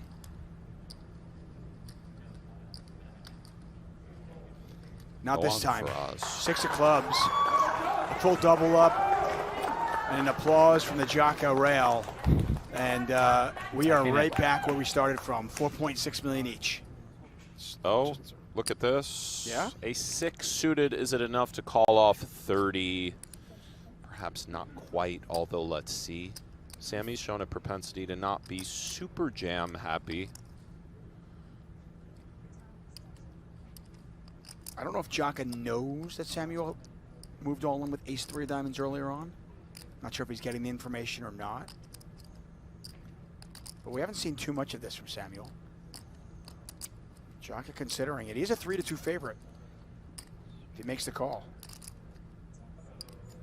This is close.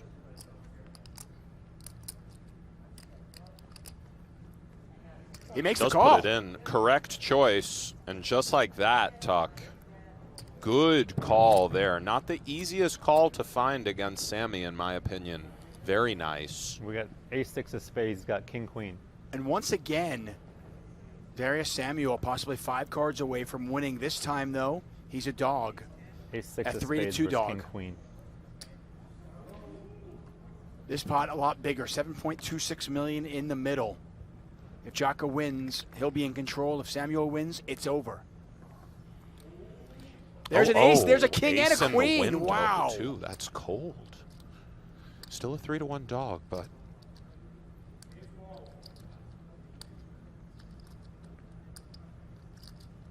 Jaka needs help or it is over.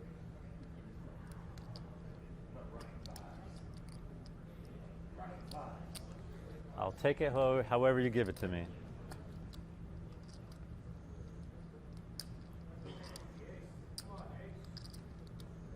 Seven of clubs.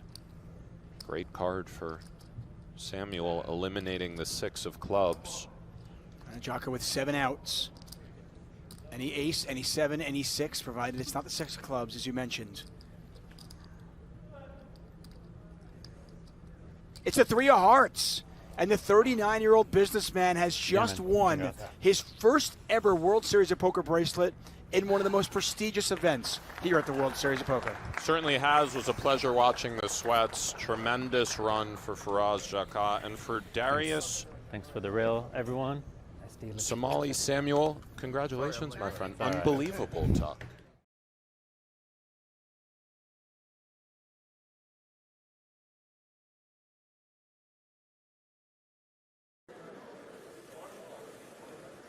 Really good call here. Yep. It's a pretty good sized pre-flop pot. You know, it's interesting these days. You just don't see it as much, Norman. But in the past, sometimes, you know, maybe the old school players might just, some of these spots might just consider just moving in if they feel some weakness rather than call, and just win it risk free. I'm not saying that. Wow. Flop. It's really Johnson with King Jack. 2 hearts in there for Miles, if he cares about them. Here comes Miles. He's going to bet 33 million. There it is.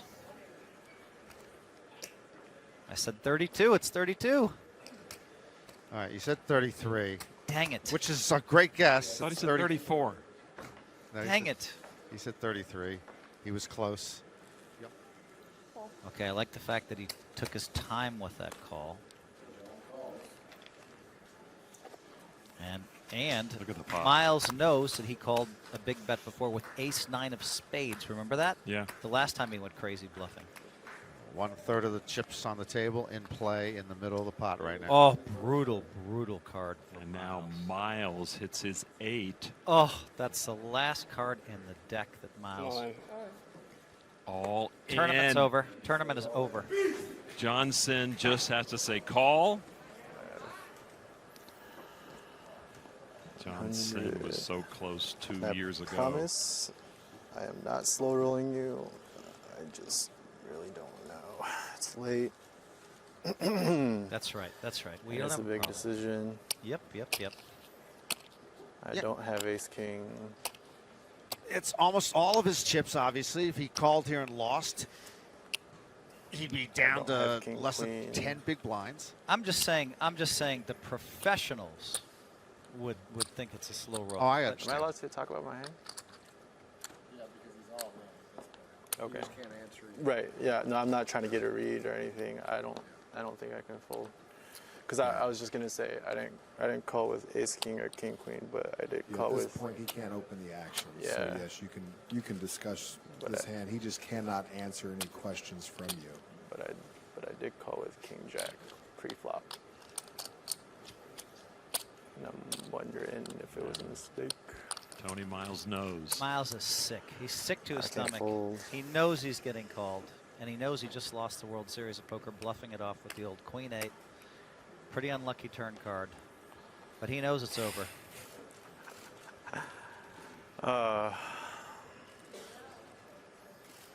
That's the call, and that is the tournament. John Chen can now call himself main event champion.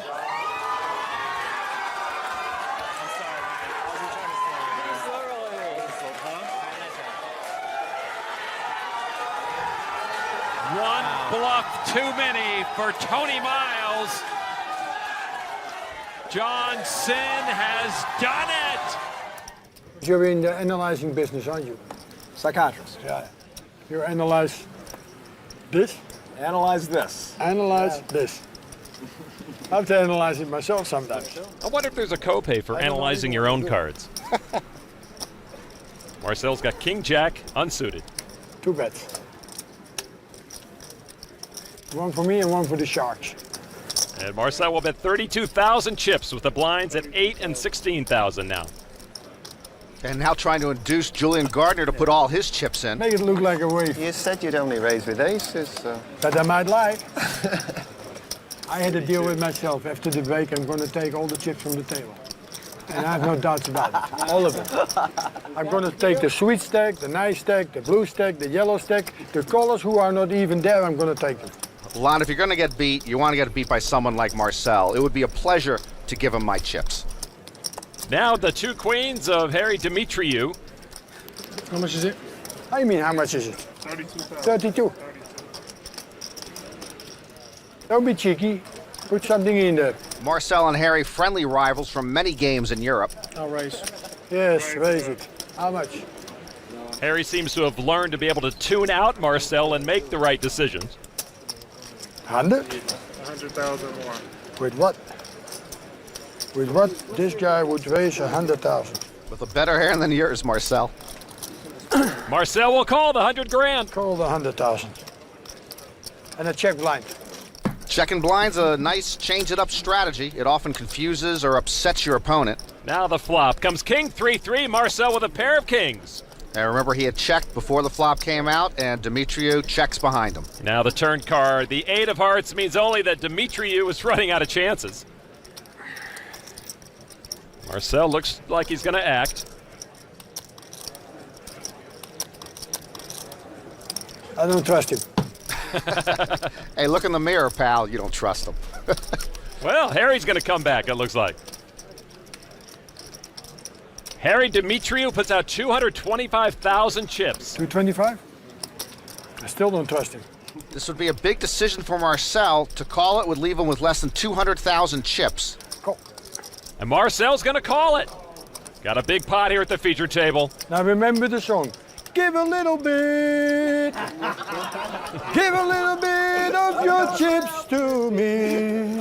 When Marcel stands up and goes a cappella, he's convinced his read on this hand is correct, that his kings are best.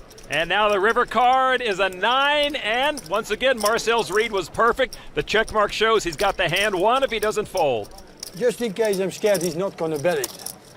I bet a little bit. Well, even a little bit will be almost the remaining chips for Marcel, no matter how much he chooses. I bet 100,000. I'm sure he calculated that with Keynesian and Malthusian theory. Now to Harry. And he makes the call. King! And loses the hand. Good hand. King! Yes, sir! Queen, sir! How did I know?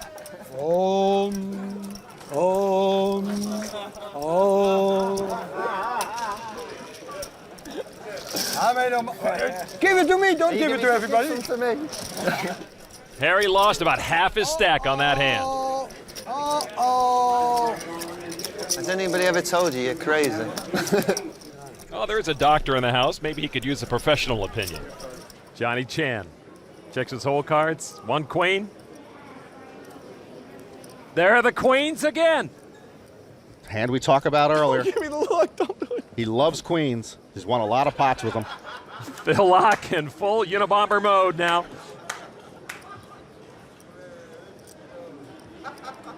Chan has not yet decided how to act. Raise it. He's going to raise it up. Phil has the stick. Johnny's got the kick. It's a pot bet from Johnny Chan, 92,000 to Phil Lock. How can I fold? I folded the last one. So sick about it. He'll be sick if he doesn't fold this one. Just put it in, Phil. Put it in. Put it in. Put it in. Just do it. Do it. The pot's big enough. Do it. It doesn't matter if I call, I can't. What am I going to do? Fold for, I don't care what I'm sick. I have to all in or fold. All right, take my money. I'm all in. Phil Lock's moving all in. I call. Johnny shows him the queens. Jennifer Tilley says enough of the ladies tournament. And Johnny Chan now, a flop, turn, and river away from history. Let's see how it fits. Oh, that's nice. It looks good on me, doesn't it? Is Lock giving up? Which way do you drop the flop? This way or this way? That way? No. Phil Lock wants to be the first to see it come out. See, I can't take that. I got to see right when it comes out. Johnny So Chan. This way, right, to start? On a doorstep to history at the World Series of Poker. And now the flop. Jack, 5-5, Lock pairs his jack. Johnny Chan, though, now a 4-1 favorite. More outs. It's actually 5 outs remaining. Let's go like this. King or a jack would dash Johnny Chan's bid. Come on, baby! I can't take it. Just do it. Put that queen out there, it's all over. Johnny calling for a third queen. And now the turn card. 10 of diamonds, no help to Phil Lock. 1 card away for Johnny Chan. I don't even want to look. Like Farzad Banyadi earlier. Suck out, Phil! Suck out! Well, one person's rooting for Phil Lock. I can't take it! Johnny, you gotta look. You gotta look. You can't, that's not fair. Is that allowed? Is there a penalty for that? Can he do that? Can he stand away from the board? Johnny Chan does not want to look. He is 1 card away from making World Series history. Oh, right. Right. If there is not a king or a jack on the river, Johnny Chan has his record 10th bracelet. Come on, John! And now our river card. It's a 10. Chan wins it. All right, now you played a good game. He had no idea what he started 20 years ago with his first bracelet, but today Johnny Chan is #1 in World Series history. Pocket 10s for Newhouse after Von Hof raised it to 1.1 with 8-7. Pocket queens for Will Tonking. 27-year-old University of South Carolina grad, all business on the felt. After poker, he wants to get into sports talk radio, but of course he'd have to talk. That is true.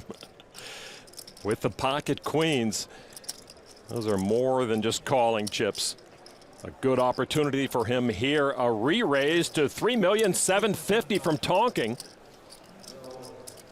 That gets rid of Von Hof. Now back to Newhouse with the pocket 10s. Remember big game James Worthy of the Lakers? This guy is main event Mark Newhouse.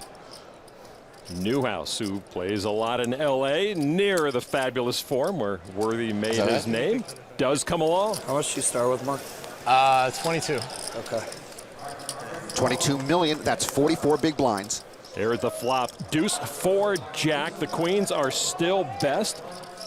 Tonking was below 20 big blinds at some point of all 7 days of the main event, but he's resilient and he kept picking up big hands at the right time. Out of position with a continuation bet of $3.5 million. Well, we've seen this before in the main event. Mark Newhouse behind. And he just calls. Turn card now. Another 4 pairing the board. So queens up for Tonking, 10s up for Newhouse. And Tonking checks this time. Newhouse ended day 1 with just below the starting stack, and he didn't think he'd last too long on day 2, and I'll be honest with you, I didn't think he'd make it to the November 9 again. He's taking the reins here, betting $4.5 million. Well, Newhouse certainly might think he has the best of it here. You mentioned day 1, he was below his starting stack. Newhouse finished day 5 as the main event chip leader. And here's a call from Will Tonking. 25.5 million chips in the middle. The river card pairs the board again. A murmur through the crowd here, the large crowd at the Penn and Teller Theater.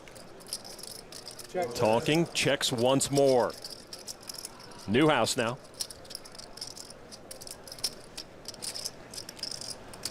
All in. Mark Newhouse moves all in on a bluff. Wow. This is for almost all of Will Tonking's chips, but if he calls here, Newhouse is out in 9th place again. I call. Tonking makes the call, and he sees he's got Newhouse beat and pushes Newhouse out the door. It's not possible, is it? Oh, my. He's not Mr. November 9. He's Mr. November 9th. A very stunned crowd here watches as Mark Newhouse makes his exit again from this main event final table in 9th place. I think so. I think we heard a 5-bet in a call. Okay. Easy, Rags. This is insane. A day 7 5-bet. Look at the pot, 19.7 million. Queens against ace, suited. Jason. Now, they're my hometown boys. I mentioned that Uribe is electrifying. He was part of the 5-6 bet business with Lococo on day 5. Blocker, just assuming that it's less likely that Kim can have the very top of his range like aces, or I guess ace-king. Cutting out a bunch of chips. I'm going to continue this. Each player with about 1 SPR, despite being super deep to start the hand. Brian Kim started today in 2nd place. Rebay started in 4th place, both over 30 million.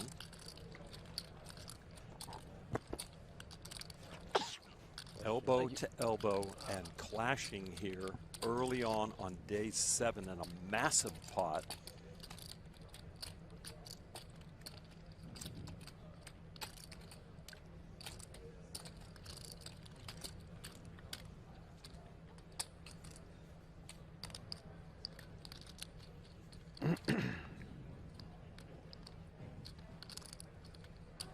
Uribe kind of doing the opposite of what Zhang did, which was pile up chips and then add more chips, add more chips. He cut out a huge bet and then kept taking off chips. And Uribe just knows Where are you from? that he's trying to get Kim to fold a massive hand right And now. I'm authorized to answer? Or? Yes, so I'm authorized, right? We don't have to talk. Oh, yeah. You want to talk? Because you're asking, well, what do you want to know? You Where want you to know my from? cards? Yeah, I don't know you. Like, I want to know what your I cards was are. too busy sleeping. I didn't get to have a research on you. I think I didn't sleep very well, so I'm doing nothing. I'm playing bad. Playing bad? That's what he said. Even kids? Of course I am. I would have authorized Uribe not to. It's a lot of answer money to anything. take to the kids. It would be a shame to just give it all away at this stage of the tournament. Those kids could have a lot of fun with that money and go to a nice university. I mean, it's pretty nice weather today. Have some friends at the pool. You seem like a great guy. 60 million in chips would be nice as well. I think I could win either way, right? I either win the hand or give you all my chips and win-win situation, right? So what should I do? Should I flip a coin? Ask yourself. Do you want call? Do you want? I think if I'm Uribe and I'm sitting there even with aces or kings, I'd be like, I'll just take this pot right now. We don't need to see 2 more cards. Tough spot. Kim just absolutely tortured right now, but I would have thought that this kind of thinking would be taking place before flatting pre-flop. If he indeed, we missed the very beginning of the hand. If he was the pre-flop. Very nice hand. Sorry it took so long. Yeah, Uribe 5-bet. Gives up the queens. What do you think I am? I don't know. Is he B-wording? Il y a la télé, c'est pareil. Should we show? If he shows the 5, Kim's going to I puke. want to see. Yeah. Sorry. So, no, let me. You want to see, right? Yeah. Okay, pay. Wow. Very nice. Ooh, very nice. You can pay a subscription on PokerGO and you will see the end. Wow, ambassador. All in. Raising all in. Count, but I think I have to call. Ask for a count. About 28 big ones or so. 22. Should be enough for me to make this call. 17-2. 17-2. We have a It's different more than number. We've got a different number. 10, 15, 17. That's the stack of 10. It's like 22-2. 20. I would call it. Did Dario say call? Yes. Yes. Right? That's 10,000. Now, so that's interesting. Sorry, 20 million. 22-2. I don't think the Get hands a have been floor. exposed Yeah, we yet, do. but You they have need to the get the floor. Brian, I miscounted the stack and announced the wrong amount. He asked for a count and I announced the wrong amount by 5 million. The dealer announced it was 17-2, but it was really 22-2, which I pointed out. And now the floor is being called over. Well, Dario called the 17. We put in the stack of chips. It will be our call. It will be a call? Yes, showdown. Okay. Well, Dario with 10s. Did that make a difference? I think he I asked still would how have much was, ended and up she calling. says 17. Okay, and I call. But if she said the right things, probably I don't know if I call. But He's she, going to double she up. was wrong. Against 10s, well, shouldn't jinx you, but it's 8-7-4. It's not fair.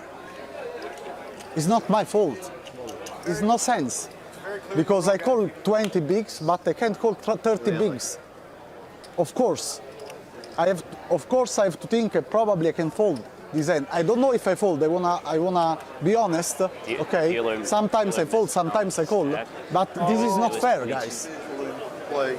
It's accepted action. That's what But we're if I have problem with my eyes and I have problem, okay.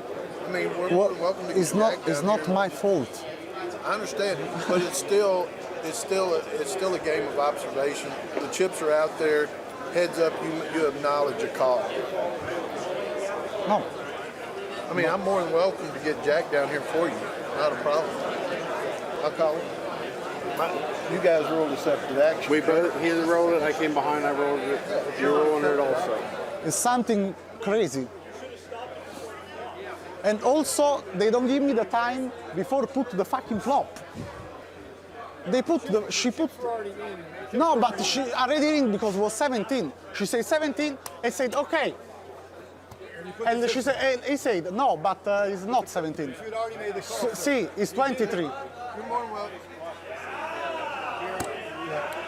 Just stop the clock and hold that up a second. He showed, Okay. he asked for a count. I miscounted and said 17.2. He moved this stack of chips forward. And he said, no, it's the not wrong 17. Count. It's 22. Okay. It's I called 22 the floor something. over. If Doesn't Brian matter. said It's accepted action with the chips, regardless of what the dealer says. The action is going to stand, and you're going to have to call the bet. That's an accepted action. The hands are out. The chips are in play. The action is going to stand as it is. It's an accepted action. It's very clear in the rules. There's no change in this decision. This is a very simple decision. So we're going to make the bet right for what the bet needs to be. Sorry. Okay. She could If say I- it was. if I- She if could I say have it was problem, 3 I million. can She could see. say it If was I have 3 problem- million. She could say it was 3 million. There'd be 30 million out there. You would still be held to No, the same. No, wait, but chips. 17 and 22. Doesn't matter. Eh? Doesn't matter. It's It's that accepted 20 action. bigs and 27. Listen to me. We have a rule in the World Series of Poker. It's called accepted action. You're accepting the action that's in front of you, regardless of what the amount is, regardless of what she said. Even though she miscounted, what you see, it's still your responsibility to understand. Doesn't matter. You can't talk your way out of it. The call is going to be for the amount, which is going to be 22 million? 22.2. 22.2. That's going to be the It's call. not fair for sure. This is not fair. That's it. That's it. This is not fair for sure. Let's roll. You're calling 17, you're calling 22. What? He should have said that.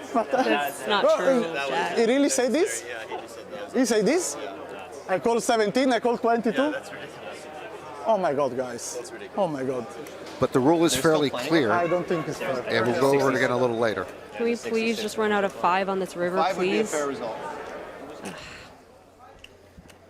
So it is a full double up for Marchington.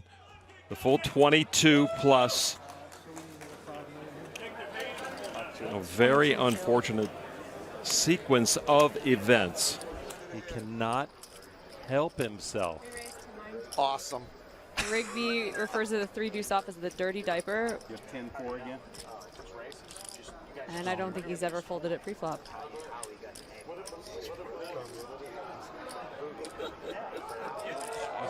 Does everybody in Pittsburgh have to pay him if he wins a hand here? Oh, man. I don't think he I'm already envisioning the moment when he wins the hand and holds it up, and then this place is going to go berserk. Okay. Pretty sure you're not allowed Well, I'm to with say Jamie, though. This is Ron Jensen, his first main event and his first cash about to be completed here. Finishing, what do we finish, around 60th? 659, something like that. Great run. Okay, Great run. Good game. GG. What do we make this now? About 2 million? Went to 920. Oh, he's got more than that. Nah, 4 bets can be smaller. They're very polarized. There's 2 million. 70, 80. Yes, there's 2 and change, looks like. Now, besides the fact that we know Rigby should insta-muck, he has not been at this table long enough to know that Jensen has played virtually no hands all day. 95. Yep. He's been at this table long enough to know he has 3 high, though, right? Yeah, that he does. Dirty diaper. Being tested. I'll take any. This is Oh, insane. no. Oh, This is no. He's going to do it. What's his equity here? What is the... We're going to see. 85. Ah, that's it. Look at that, people. Yeah. Here we go. Kings against Trey deuce or Deuce. Trey will be there. Oh! That looked like a wheel at first. I almost thought it threw did up. too. Oh my God. Still the same. Except there's an ace out But there, yeah. and Jensen has to feel sick. Oh my gosh. Check. Opportunity Oh my all God. in. Can it do it again? What do you do? All in. What do you do if you're Jensen here? This is absolutely disgusting.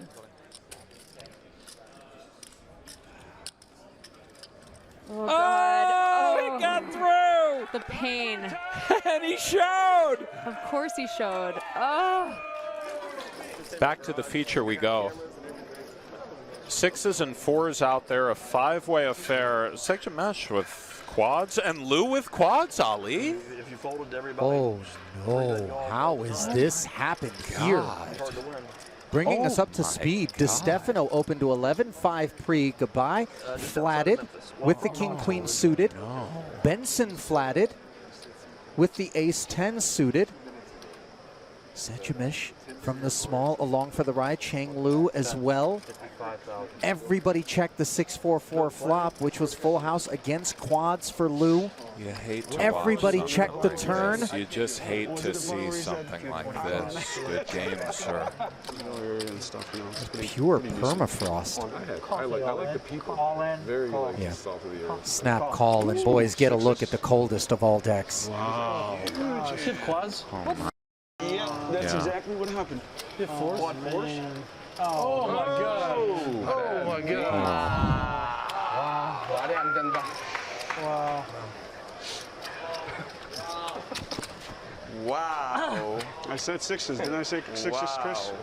I said he's going to turn over 6s. Wow. Did you really? Yeah, I just told him. 6s. And he said yes. Million. Back at the featured table, Carrillo wraps off on the Jack Link Speed Jerky Hole Cam Pocket Queens. Wraps off he of the slow rolling pocket aces earlier here on day 5. Raised to 52,000. Wraps off formerly in the Russian Army, a poker pro since 2002. So he knows what it's like to be under the gun. Oh, the later days of the main event, test your patience and stamina. You lose either one, and you could be walking out the door very quickly. Fold it to Omar Saeed on the button with pocket fours. 36-year-old from New York, New York makes the call. Kyle Bowker folds. All in. Pollock is all in. He has pocket queens. All in. Raise. Off-suited queens. This guy only plays off-suited pairs. Oh, we play that. Queens versus queens. I know we need kick out him. Easy all in for Pollock. Easy call for Rapsov. I know his hand is favorite. I need kick out him. He clearly had the winners. Install in. See if his spades come up, huh? All right, Pollock at risk. 2 hearts in that flop. Well, Pollock now at risk to a runner-runner flush. Turn card is another heart for Rapsov, torturing Kevin Pollock. Kevin Pollock's heart is uneasy now. Why you gotta kill me like that? We don't know whose hand it was. It's mine? Yeah. Wow, free roll. Yeah, Rapsov cannot lose the pot outright. Pollock's got to fade a heart to stick around and chop this pot. Open, just open. The river card. Oh, it's the heart! You kidding? What a way to end your main event. Stand-up comedy is hard. The main event is harder. What an impressive run for Kevin Pollock here. No problem. No, when you Congratulations. Okay, congratulations. His 2012 main event ends with some bad luck and a 134th place finish. Picking up Oh my Barnes' situation, and my goodness, this is disaster for lefty Nick. Trip queens. Such a sick hand to get right binked after on the turn. Just get a bunch of chips back. That's so nice. Such a great job of averting. Oh man, this is cold. I suppose he defended against the Farns Open. We slid out to the outer feature where we had just seen Farns opening. Would assume most of us expect him to do is something like a 10 or jack of diamonds.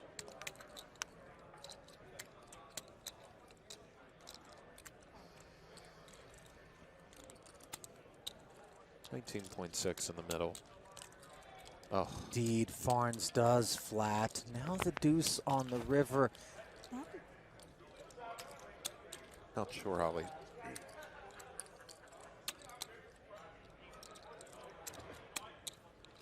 JJ.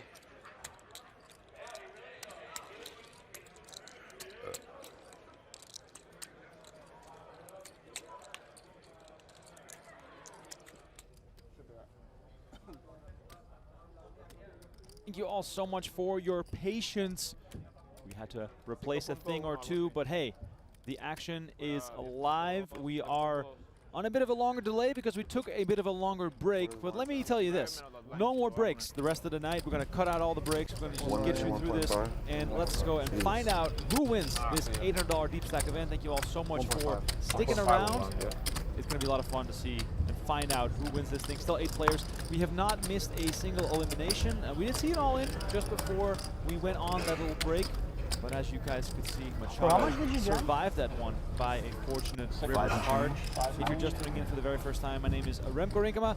Donnie Peters joining me in the booth for this Deep Stack final table. Let's get right back into the action as cards are back on the way. Once again, apologies for the delay there. We had to fix some audio issues, but hey, we are back. And we're going to close this thing out and see how this thing plays out. You did not miss a single hand. We just took a longer break, so no hands were excluded.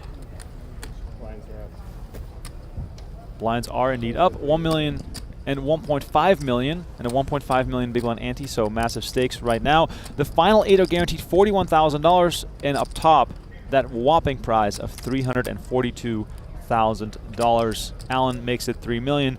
Babayev now next to act with Jack 10 of clubs. Donnie, while we were on break, you did a little walkabout through the room here. Anything of note to mention from some of the events that are ongoing inside the horseshoe? Well, the $10,000 Big O Championship is down to 2 tables, but fewer players at both tables. So that one's moving along nicely, trending towards a final table. I saw Fareed Jotun still out there, Calvin Anderson, David Benjamin, Danny Wong, all still in the mix. That one, Dylan Wiseman as well. The $50,000 high roller looks like it has 177 entries. No way.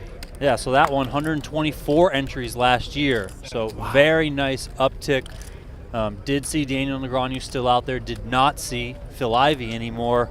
Also lost Nacho Barbero while we were out there. I think we lost Shannon Shore as well. But saw Adrian Mateo, saw Chance Corneth. I think Masashi Oya is still crushing, doing very well. Sergio Aido still doing very well out there as well. So that $50,000 high roller is moving along quite nicely. Look at this here, Donnie. We are back in action, and Babayev back to his style. You know, he's getting aggressive here, but Alan opening with a better hand. Margolin finding an even better hand on the button here. What's your thoughts on this? I mean, we haven't seen Babayev get out of line, so that makes the ace-queen suited for Margolin, you know, look a little bit diminished, right? I mean, you're facing a raise and a 3-bet in front of you. Margolin aggressive so far, but not in spots like this, mostly just when he is first to act.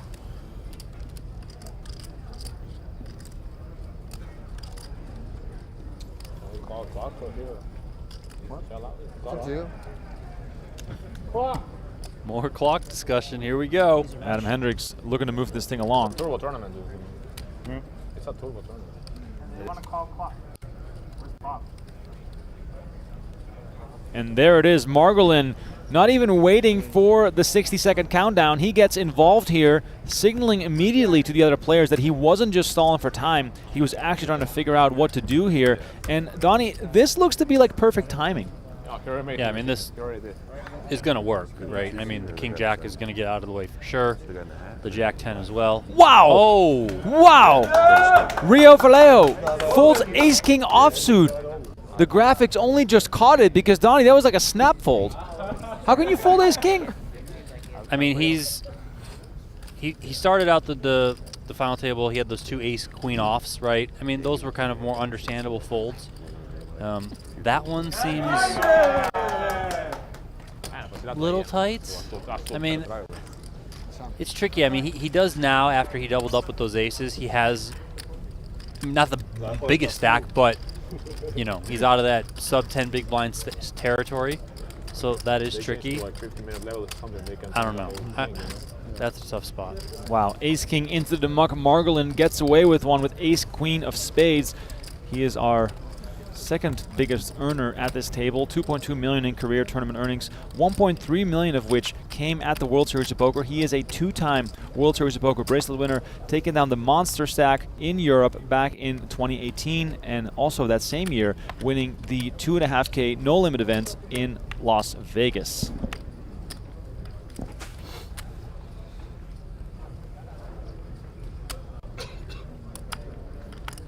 By the way, funny little side note here.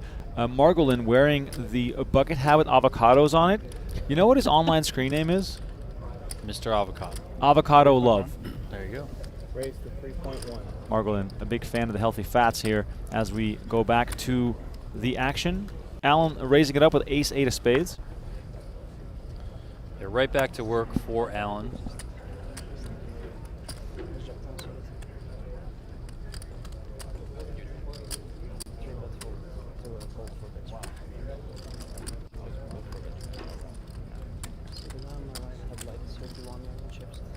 Machado, after a nice river that allowed him to double up just before the break, still staring at only 14.4 million on pocket fours. He stays patient, lets it go. By the way, shout out and much love to everyone who stuck around here during our little intermission here. Unplanned intermission, if you will. Adam Hendrix, ace-deuce suited in the big blind. Donnie, we've seen Alan play many hands here during the opening stages of this final table. Is that going to influence Hendrix's decision here? I mean, it could. It could lean him to want to rip here. I think it's fine for him to just call and play this one out of the big blind. You do still have Joey Couden over there, who's very short, so I think where Hendrix is positioned chip-wise, probably best to just lean a little bit more conservative and not go too crazy, because again, you know, he's gonna find a hand and go with it very, very soon. So don't mind this either, to be honest. Just get out of the way. That's it? Hendrix lets it go, and Alan continues to chip up. He's second only to Margolin.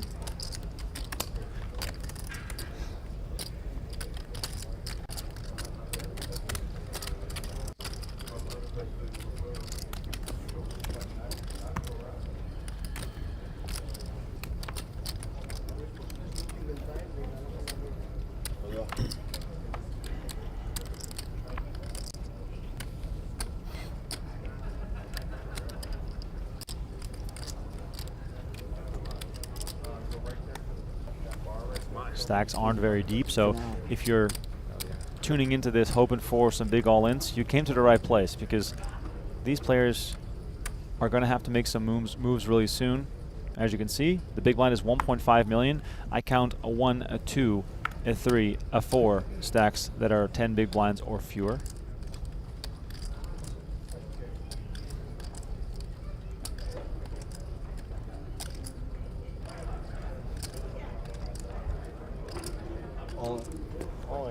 Margolin applying maximum pressure with 4s, moves all in. Yeah, nothing but, you know, shorter stacks behind him. Doesn't really have to worry about running into a big stack, so just going to take those 4s and, like you said, apply max pressure.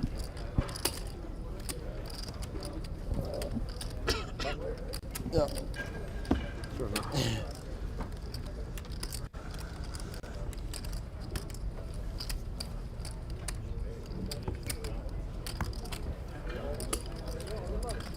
Still 8-handed here. Let us know in the chat, how many more hands do you think it'll take before we get down to 7? Let's hear some predictions. Let's see if you guys can sniff this one out.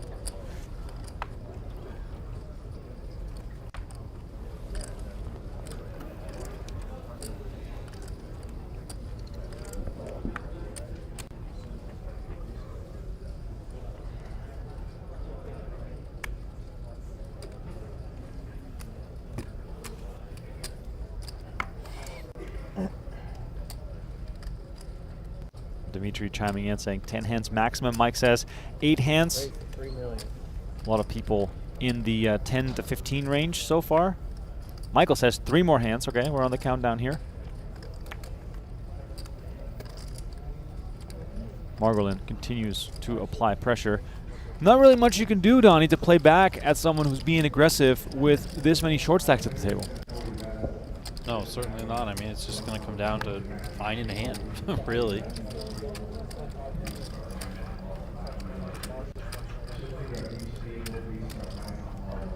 Alan distrusting of Margolin's intentions here.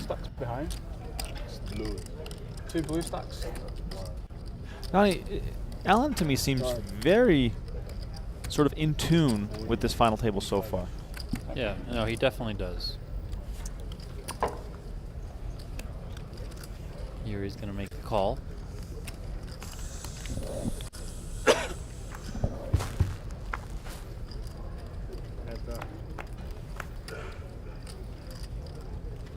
Jack 10-3 rolls out on the flop. Pair of 10s for Margolin. Not much here to go on for Alan. Contéstame, viejo. No le pasé la cuenta de PokerGO, güey. Todo está en el stream en YouTube, ya se quitó.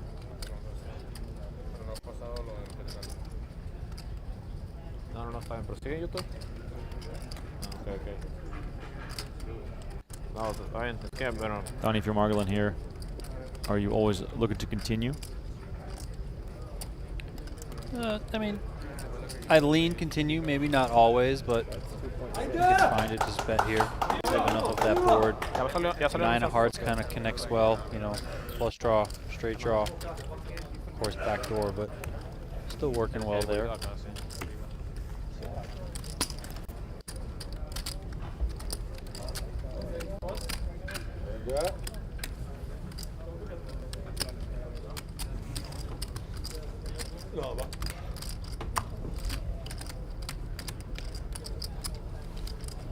That 50K Remko. Yes. 177 entries confirmed. Almost 8.5 million in the prize pool. Wow. First place, more than $2 million. $2,026,000. That's insane. Second place, 1.35 million. So top 27 finishers will finish in the money in that one. That one's going to be fun. I was going to say, they're playing the final table tomorrow, so they're going to have a really long day today to even make it down to the final table. Yeah, they've been moving along quite nicely over there. So, not sure if they'll get down to the final table. They are under 60 players remaining, but they'll probably come back with, what, 2 tables, 3 tables, something like that, and then play it towards the final table and down to a winner tomorrow.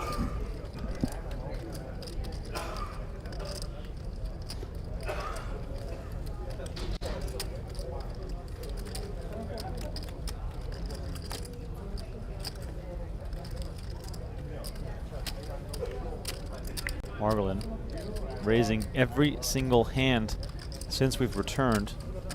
Comes in with Jack 8 of spades and even gets Alan to fold King Jack offsuit. Margolin has 103 cashes, 40 years old, resides in Tel Aviv, Israel. Has cashed for at least 6 figures on 5 separate occasions. His best year, of course, 2018, the year where he won 2 bracelets. Oh. Right, didn't see that. He won. Qualified. Trying to get a walk or something? Paul in the chat is asking, how is this table still 8-handed? That is a great question, but it comes down to this. No one has busted. Right, yeah. If you had one behind or not. It's hard to see the one. It just looks like 2 pink and then 1 blue. Right. Small ball. Margolin, by the way, has chipped up by almost 10 million without showdown. Really impressive. That's how you give yourself a chance to really close this out and also, you know, allow yourself to lose it all in and still be pretty comfortable.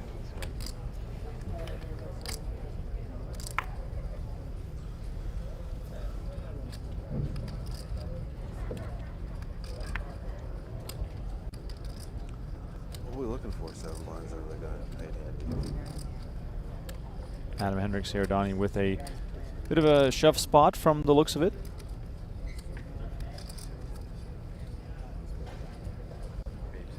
Yeah, I mean... He just opened or he 3-bet that?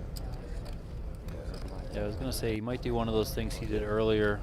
I think it was ace-queen on the button. He basically raised half a stack, you know, committing raise.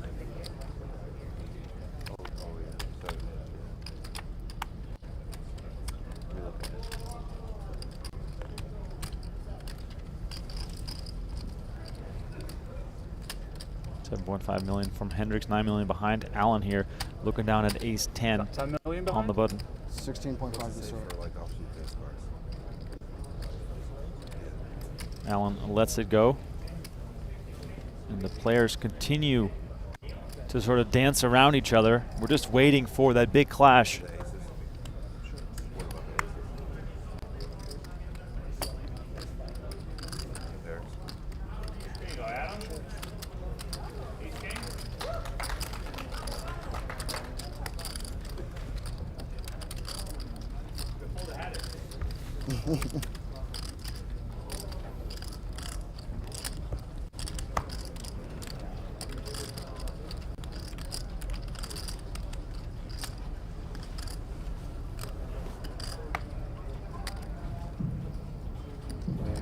Hand number 37 of this final table right now. A little bit of a recap of who's trending in what direction. Timur Margolin, our current chip leader, started off losing about 10 million chips in the early goings. Now he is up 11 million since he started, now up to 56 million chips. Babayev is up 8.9 million. He's our second biggest winner so far. I'm just verifying this, but Adam Hendrix up 6.2 million since he started. 3.1. Raised to 3.1. The rest of the players are down since the start. And Allen here raising it up with pocket kings to 3.1 million. Second time he's picked up kings at this final table. Let's see if he can get any action.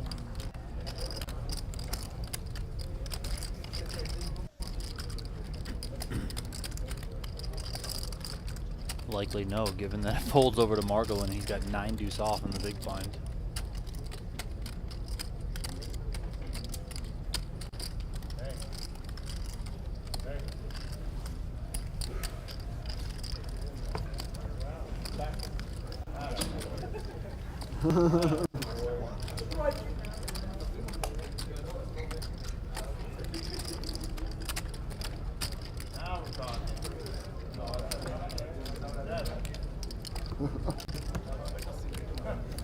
It's bad to have a flag upside down, right? The thing I didn't notice. I don't think it affects me that way.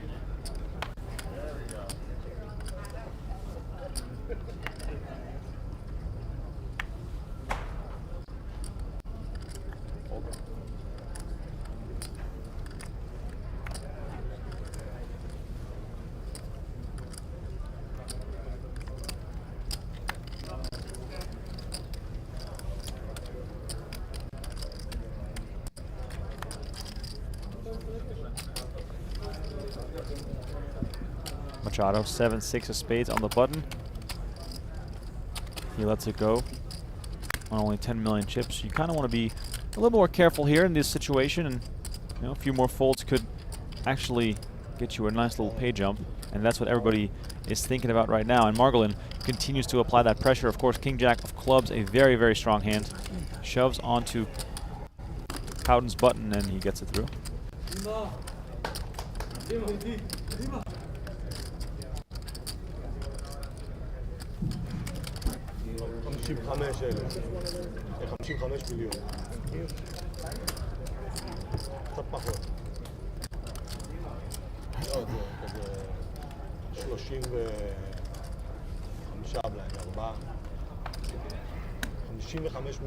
You guys see that? I didn't. All right, I'll take your words.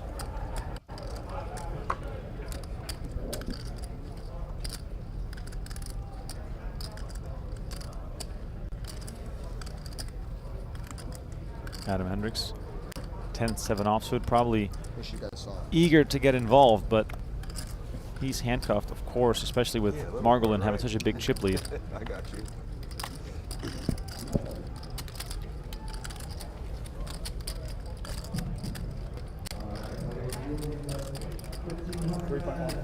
Race to 3.1.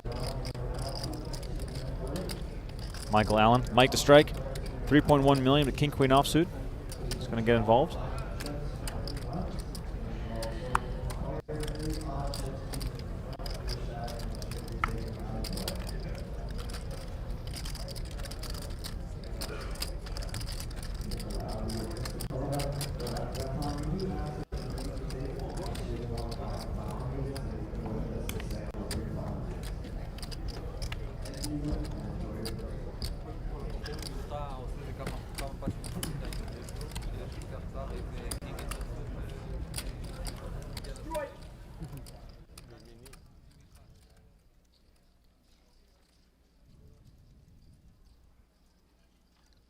And here it is.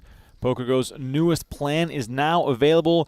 Become a PokerGo VIP now and get an annual subscription plus access to Run It Once training content with PokerGo.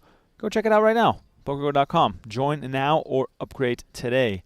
Look at those beautiful faces. Kuhn, Galfont, and Mr. Jungleman all involved with Run It Once. So you might as well study while you also have a good time enjoying some poker content here. The best of both worlds, Run It Once and PokerGo working together.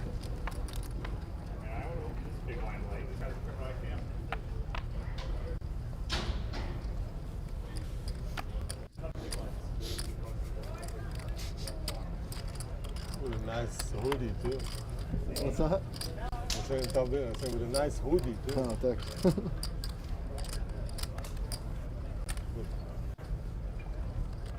Reaction.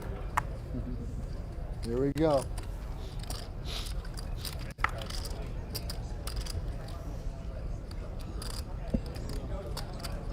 Once again, action on Margolin.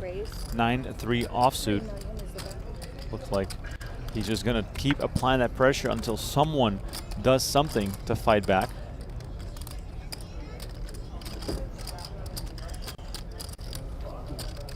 Everybody's enjoying TikTok? Action falls to Hendrix in the big blinds. Ace deuce off. It scares me, buddy.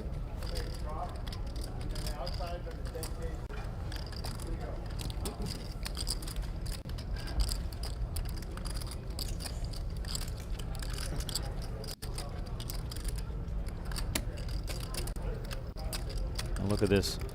Hendrix completely handcuffed. Lets it go again, and Margolin now up to 60 million chips, completely dominating this final table. Yeah, he really does have free reign as long as, Joey Couden is there so short. Who's lying? Who's lying? I'm scared. Couden on just 5.9 million, only 3 big blinds in the current level.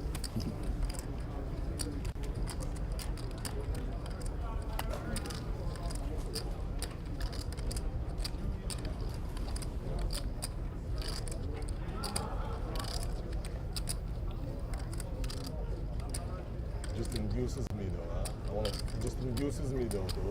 I want to fuck up all the best ones. Alan finds king, jack of spades. That's what I It's going to raise it up.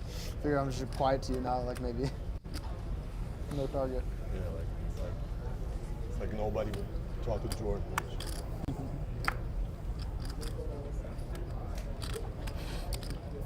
31, 3.6. 3.6. Donnie, is Margolin is going to turn the screws here because Couden is so short? I mean, he could. It's certainly well within the realm of possibility.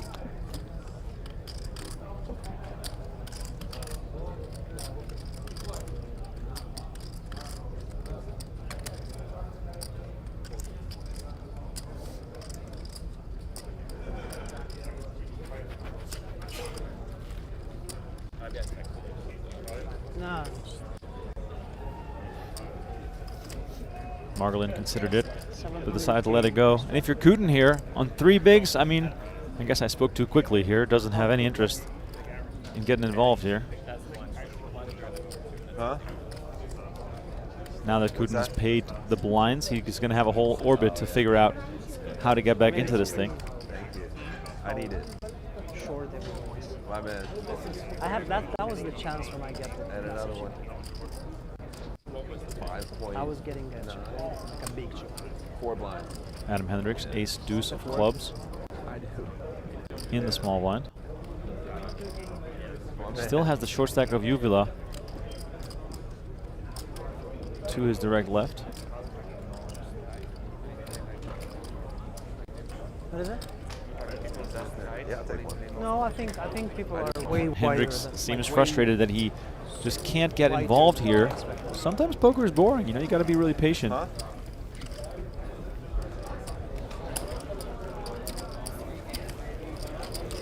If you're just tuning in, this is the final table of the Event 36 $800 deep stack at the WSOP. Shout out Adam Friedman, the dealer's choice champ. What is it? Was it back-to-back-to-back or back-to-back?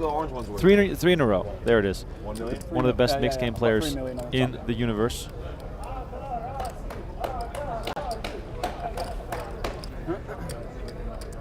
Babayev, ace-8 of clubs.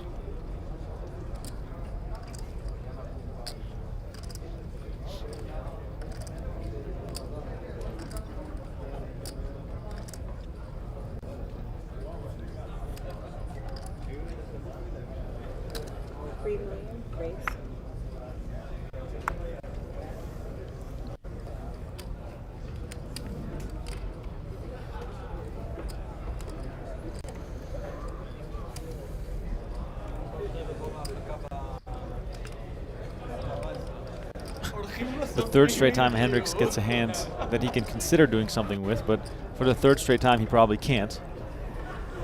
Yeah, I mean, this is just going to have to be another fold, I think. I mean, what are you going to do? Again, Couden is just so short, sitting there with just under 4 big blinds.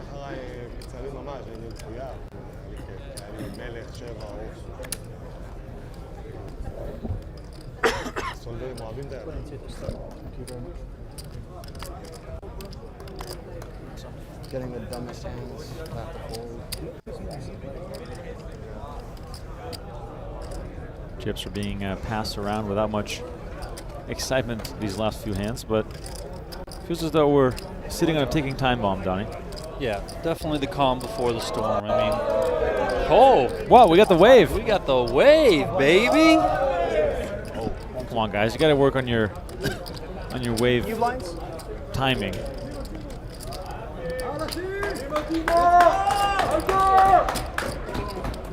Donnie, as Margolin's stack is growing, he's getting more and more fans. Yeah, it's fitting.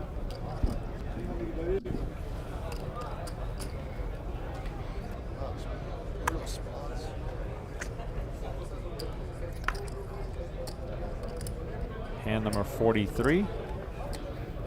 Couden again with the quick toss.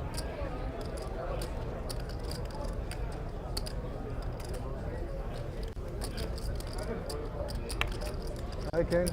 How are you?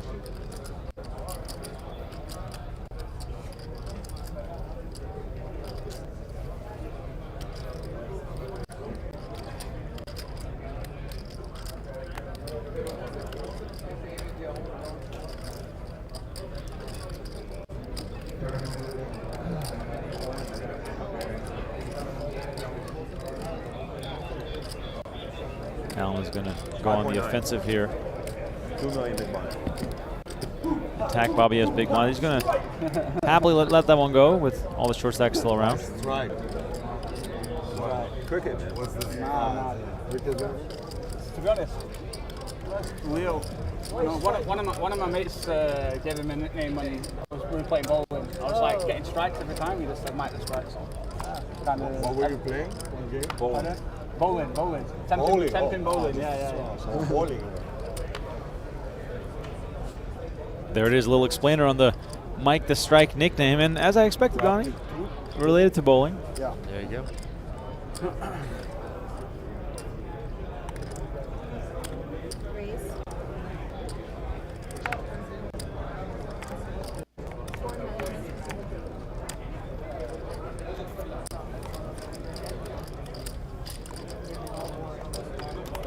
Margolin continues with the aggression, continues to also get respect until one of the short stacks decides to get involved. Donnie, with the longer and longer this takes, the more and more this leans towards Margolin sort of almost playing a satellite to be heads up. Yeah, I mean, again, he can just continue to just press on the gas, press on the gas, press on the gas. He's loving the fact that Joey Couden is just sitting there with sub-4 big blinds. He wants him to stay in as long as possible. Now you have Machado as well, who's getting down to that point. You know, he's just over 4 big blinds. So, I mean, Margolin's loving it. I mean, at this point, like, I wouldn't be surprised if he was just not looking at his cards. He doesn't have to. He doesn't have to. Yeah, I'm all in next hand no matter what, so get your root on. Hear Joey Couden there telling Israeli he's going to be all in on the next hand, no matter what. This is a tough spot here for Hendrix. Probably just lean fold. Problem is you're opening into Margolin's big blind. So even if you open, Margolin just has free reign to just do whatever he wants against you. I know the King 10 suited is obviously a pretty hand and it's folded to you and you want to open this, but sitting on just over 8 big blinds with those 2 short stacks of Machado and Couden, I mean, it's just, I just don't think you can play this one. Wow, what are you saying? What are you saying? Oh. Huh? I need a good hand. Hendrix does decide to stay patient here, probably having that internal discussion whether or not he wants to try and chip up or if it's better just to be patient. I mean, I think with someone like Hendrix, who, of course, plays a lot bigger at times, you know, we mentioned him playing in the studio, all that sort of stuff. I think the biggest pain point for him is that he wants to play to win, you know, but I think he's also, in a lot of ways, a slave to his fundamentals, and he understands that, like, listen, I can't just, like, blow the side. Like, there's a lot of money at stake, and I can ladder up pretty easily here. At least 1 spot, if not 2, and then go from there. But in the back of his mind, he's probably like, let's go. And speaking of let's go, Machado moves all in from the small blind with ace-4, and Margolin with 7-5 offsuit makes the call.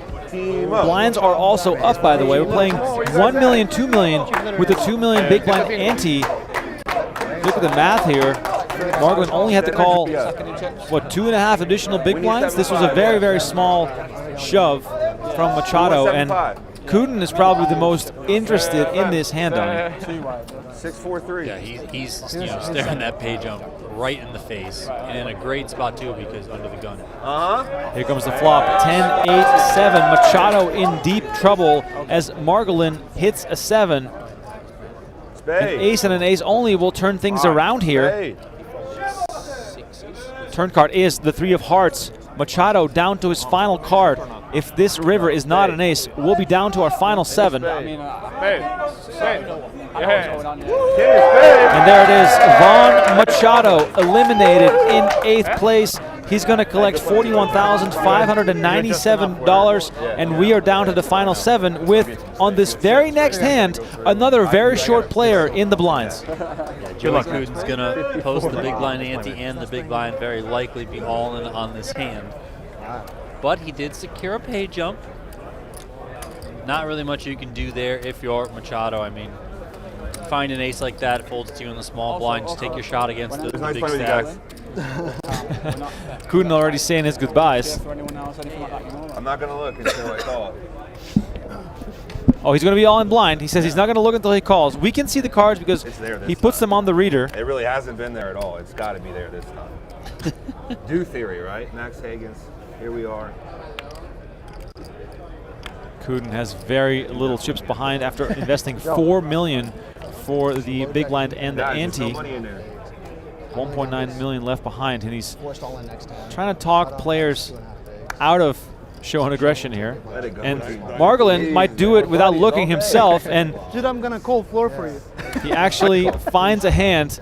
And Couden with the snap call. He hasn't looked yet and still finds King 7. Not too bad. Live card. He's all he can hope for at this point. It's a call on limit hold'em. All right, so the action we promised is now here. Back-to-back all-in hands. And it's Joey Couden who is at risk right now. Margolin casually sitting at the table as the only player while the rest is stretching the legs a little bit. Ace 10 versus King 7, 9.8 million in the middle.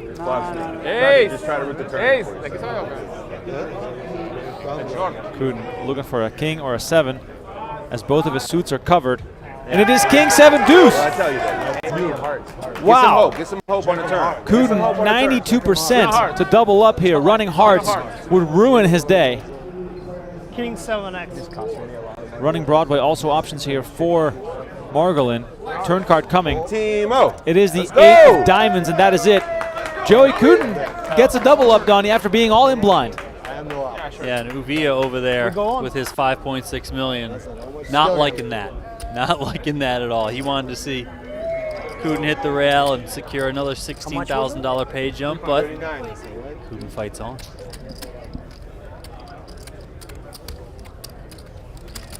Too good of a hand. All right. That hurts you a lot, right? It's probably indifferent.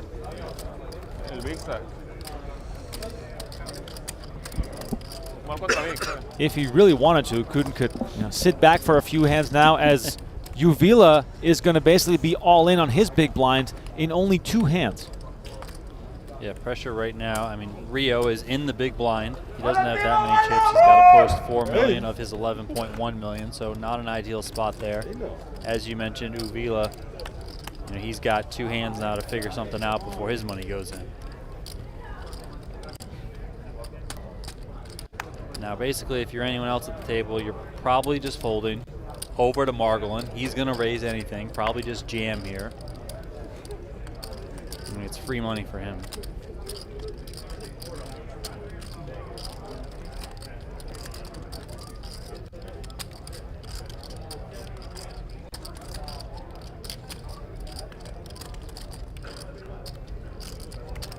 There it is.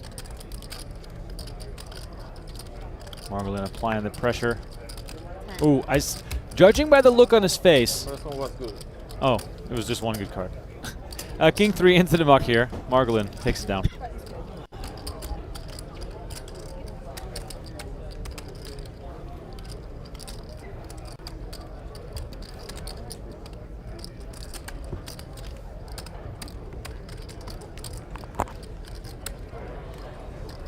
Rio Vallejo on 7.1 million after paying the big blind and the ante. All eyes now on Uvila.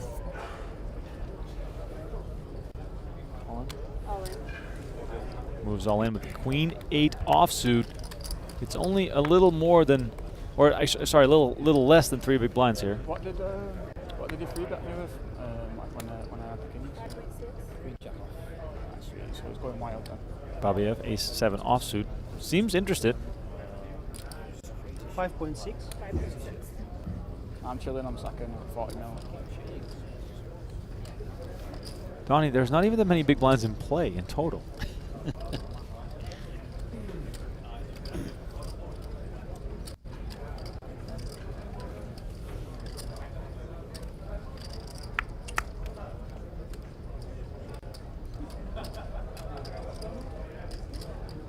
Are you surprised Babayev is thinking here with ace-7? No, because he's been thinking a lot. Like, that's just kind of his MO. Well, the Margolin train keeps on rolling as he moves all in over the top to apply pressure on the remaining players to get this thing down to a heads-up showdown. Uvila at risk here with queen 8, looking for a queen to beat the jacks of our chip leader here. Margolin looking to become a little richer. I don't even know if I can root against Buffalo. Jacks versus Buffalo. All players rooting for the jacks to hold up with the exception of our all-in player. Pay jumps very, very juicy right now, especially when you consider that these players have only invested $800 into this event. Timo's got another spot. You guys cheering or what? Come on, I don't hear you. Yeah. Joey Couden trying to encourage Margolin's rail. Here comes the flop. 7-4-3. Things looking very clean here for Margolin, and we can see on the screen 2 queens have already been folded by the other players, so Uvila looking for a queen and a queen only at this point. The queen of clubs, that is. Turn brings the 5 of spades, giving him a chance to hit a straight.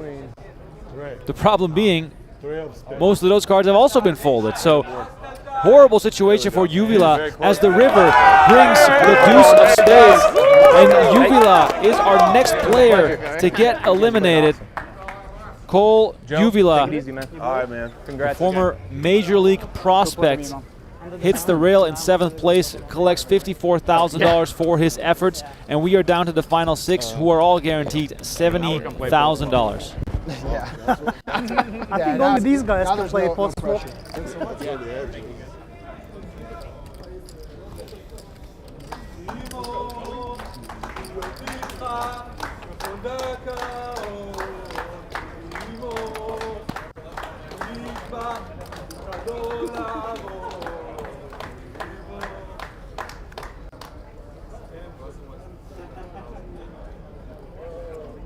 Hand number 49 here. 6-handed play at this final table if you're just tuning in. My name is Remko Rinkema. Donnie Peters alongside me. Appreciate you all for tuning in. If you are enjoying our coverage on YouTube, please don't forget to smash that like button and subscribe to our channel. We have daily highlights from the WSOP for you, as well as almost daily live streams as well.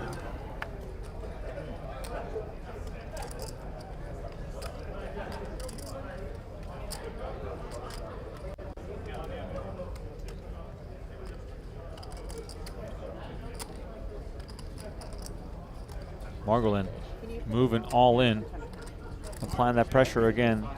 Rio Vallejo with ace-9 offsuit on the button.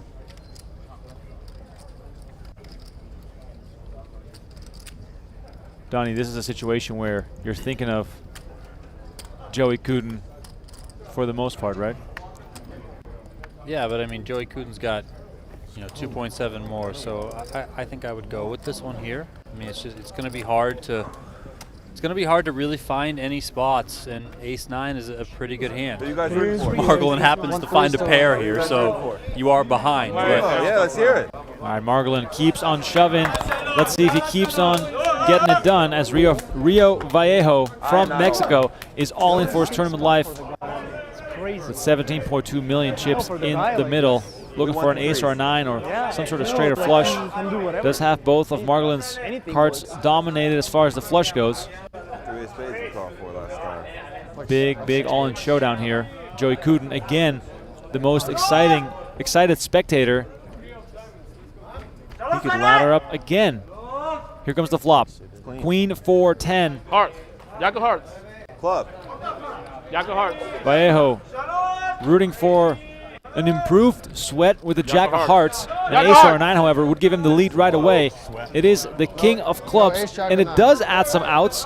He now can double up, hitting an ace, a jack, or a 9. River card incoming. It is the queen of clubs, and the pair of 3s hold up, and Timur Margolin continues to be absolutely unstoppable. All of a sudden, we are down to just 5 players as Francisco Rio Vallejo is eliminated in 6th place. He collects $70,890. And the final 5, are guaranteed $93,000. And look at Joey Couden, Donnie. He is over the moon. All in from the big blind. Didn't look at his cards. May the other one live forever. Found the 2-pair against Margolin, did Couden, and now here he is 5-handed, guaranteed $93,000. I mean, Couden has made 40K in the last 3 hands. Yeah, I mean, this tournament's wild. And Margolin, he's probably going to rip this one. I mean, 2 4s. I mean, what's everyone going to do? 94 million chips. And there it is. He moves all in again. You love to see this. It's kind of crazy that we've seen this scenario play out a few times now at the WSOP. You saw it with Nick Schulman at the 25K, had that huge chip lead, was doing the exact same thing. You saw a bit of it at the final table that David Coleman had a big chip lead. David Coleman, it didn't work out for him, right? It worked out for Nick Schulman. He won his bracelet, but not for David Coleman. And now you see Margolin here is in like the similar sort of spot. Huge chip leader, says everyone else handcuffed and can do whatever he wants. And Couden here with ace-9 offsuit, probably knowing full well that this is a good situation for him, but at the same time, does he want to take that risk right now?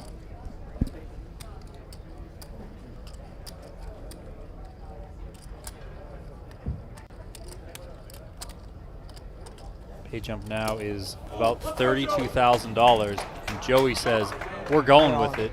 All right, Couden's going to go for it. Hendrix folding a 9 here, and Allen tosses king-queen. Babayev with the easy decision as well, and we have another all-in showdown. I know this is not the Gladiator, but all I want to say is, are you not entertained? We got ace-9. Couden at risk with ace-9 has a coin flip for his tournament life, and if he wins this thing, he's going to be very much in it right now. Jacket goes back on. He's standing up, doing all the rituals, putting the bag on. He knows exactly. He knows the drill, okay? He knows the drill perfectly. Final 5 here, big all in. Can Couden find a win here? And it is queen 4-10. Margolin flops a set, and Joey Couden now down to running cards to stay alive. Running straight, the only option here for Joey Couden. He's going to need to improve on the turn. The turn is the 5 of hearts, and that'll do it. All of a sudden, in the blink of an eye, we are down to the final 4 players as Joey Couden is eliminated in 5th place. He collects $93,000 for his efforts, and he'll probably look back on this final table with a big smile, because when he was down to just 1 big blind, there were 7 players left, and instead he collects $40,000 more by laddering up a few spots, as we are now down to the final 4. And my question to you, Donnie, is can someone stop Timur Margolin? I don't know, man. It does not look like that. He's a trouble guy. The Margolin train is coming down those tracks. Get out of the way. What happened to my side of the table, man? Oh, man. Adam Hendrix probably also really enjoying this, because he is now down to 5 big blinds, 4-handed. Yeah, and certainly Hendrix has had some hands. You heard him talk to his rail where he wanted to play them. You know, a couple of 6s he put in the muck, king 10 suited. He folded those ace deuces out of the big blind a couple times. So, but here he is now. He's made it to the final 4.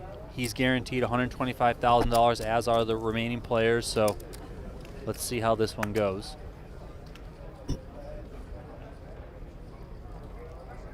Now this is very interesting. Folds to Babayev here. All right, he says, enough is enough. I've made it to 4-handed. I'm guaranteed 6 figures. I got an ace in the small blind. Let's go. And Margolin, for the first time in a whole orbit, not involved in the hand.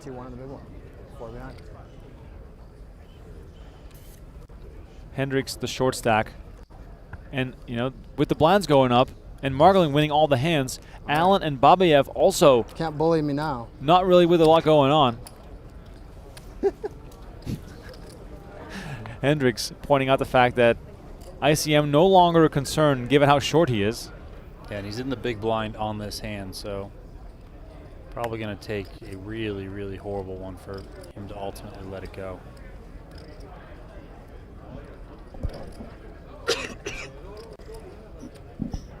Allen here, ace-9 offsuit. Donnie, for Allen and Babayev, lots of concerns about ICM. I think I'm a little bit surprised to see Allen come in here for a raise and also do so bigger than min. I mean, Margolin could just rip. I mean, and what's Allen going to do? I mean, you know. Yeah, wow, see? I mean, Margolin And Margolin's got a great hand to do it because he's got the ace there that blocks a lot of the premiums for Allen to have. So now what makes this interesting if you're Hendrix is you have this extra 4.7 million in there, right? Because Allen came in with a raise. Wow. Look at this move from Timur Margolin, turning the screws on his remaining 3 opponents with a big shove, holding only ace-4 offsuit. So far, we are watching a master class in chip lead play, Donnie. Yeah, this is great. This is what you should do when you have a massive chip lead like this. Just bring out the big bully stick and just go to town. I won't let them bully you. Let's see if we can bring Margolin saying to Hendrix, I won't let them bully you. I got to be the bully. If you're having fun on the stream, if you're enjoying this wild bit of poker action, please make sure to like this video. Let's get us up to 1,000 likes. I know we can do it. Would be very much appreciated.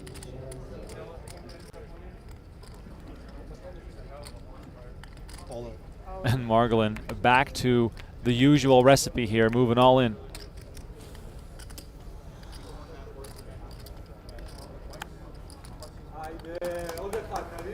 Wow, this chip lead is unbelievable.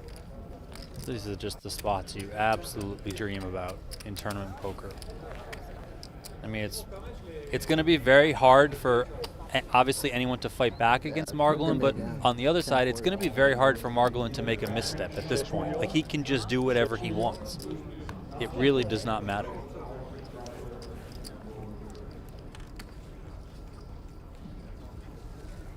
I like this idea.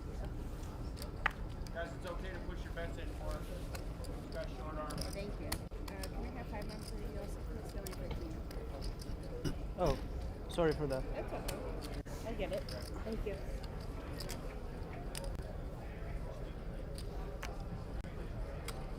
Raise. So Margolin here, you know, the 8-3 suited, obviously not that good. Doesn't have too many good properties like, you know, an ace-4 would, so he's going to come in with a raise as opposed to just ripping it in, but should get the job done as well unless somebody picks something up, and it does. So just a little bit of a more safer road there, but still the same sort of pressure applied. Donnie, if you're Babayev and Allen right now, are you simply thinking of how do I sort of maneuver my way into heads up because the win is seemingly impossible at this point? I mean, I think before even that, it's you just have to like basically guarantee yourself that you're going to get into the top 3, right? You just can't do anything with how short Hendrix is. Now, if Hendrix doubles up, it's going to change the equation a little bit, and then you can start rethinking things. But right now, you know, you're facing a $43,000 pay jump. So just kind of sit back and don't do anything. Yeah, to summarize the pay jumps here, 125K for the final 4, 168 for third, 228 for second, and 342 for first. This is one of those spots where if you guys are OGs from the online world, Margolin would suggest a deal and ask for more than first place. Oh my God. I have a passport too. All right. Margolin continues to rake in the pots. It's big blind first here, right? Floor? Big blind first here? Yes. Everywhere now. Just making sure. Adam Hendrix down to 6.5 million in the big blind, posting 2 for the ante, 2 for the big blind, and has 2.5 left behind. Hold it up. Thought you were telling me, go away. I was like, okay. Bad sign. Margolin almost again with one of those automatic all-ins and finds ace king. Finds a monster hand. I mean, 7 deuce. Oh my. Man. 2 live cards. I mean, what are you gonna do?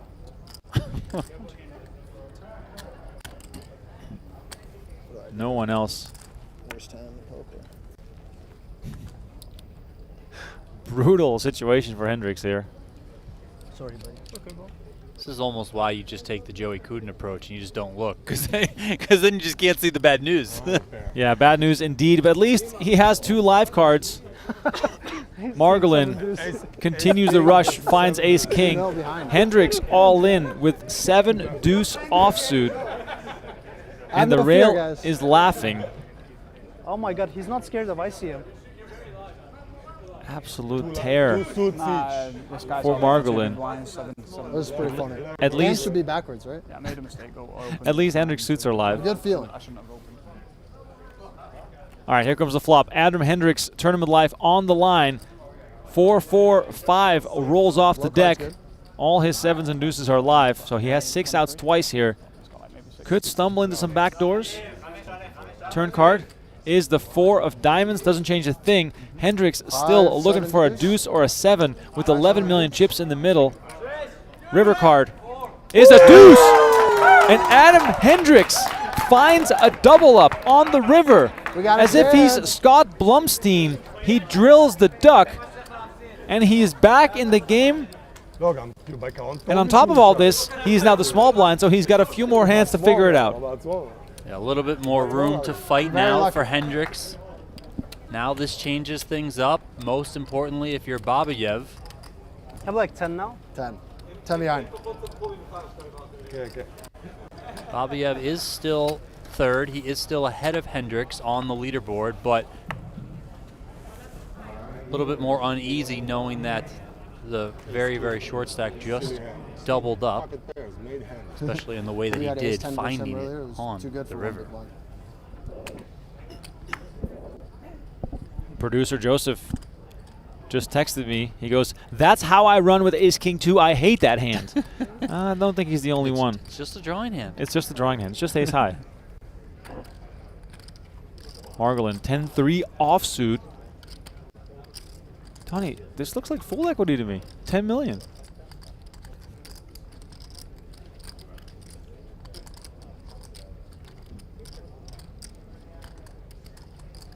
Hendrix wondering, is my rush starting right here? He's still the short stack by quite the margin.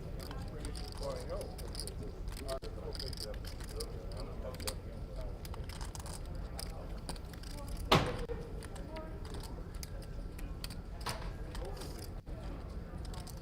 think this is going in. Yeah, Hendrix motioning. Oh. I've not looked at my cards yet, but this is extremely suspicious. Like, you've been going all in every hand, now you min raise? I've been raising some. Yeah, he is. Not every hand. I've even been folding some. Nice answer. Margolin mixes it up with the min raise and takes it down again.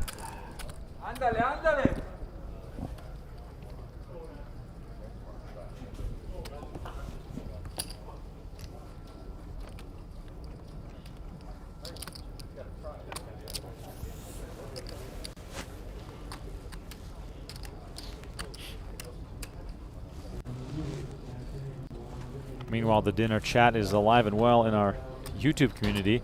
Christy pointing out she's eating smoked pork ribs and mashed potatoes. Well, I am hungry all of a sudden.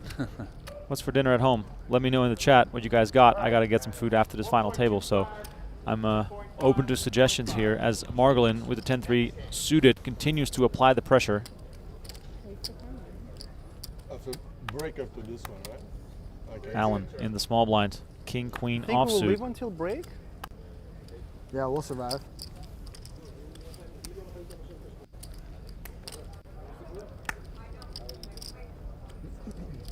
I'm starting to wonder, Donnie, how can they get much shorter at this point? This is unbelievable. The chip differences are just ridiculous. Yeah, I mean, it's mostly just you're trying to outmaneuver, out-bob and weave your opponents. Like, Babayev is trying to outmaneuver what Hendrix does, you know, and Hendrix is obviously trying to do the same. He's got the least amount of pressure on him because he's the short stack, but he's also trying to, you know, thread the needle here. Allen, a little bit healthier, but he's still got to do some maneuvering. You saw him there, put the king-queen off in the muck. I mean, there's nothing you can do when you see a hand like that, and Margolin just has free reign. Is it 1 or 1.5? We don't have 25k chips anymore. Yeah, they don't have 25k.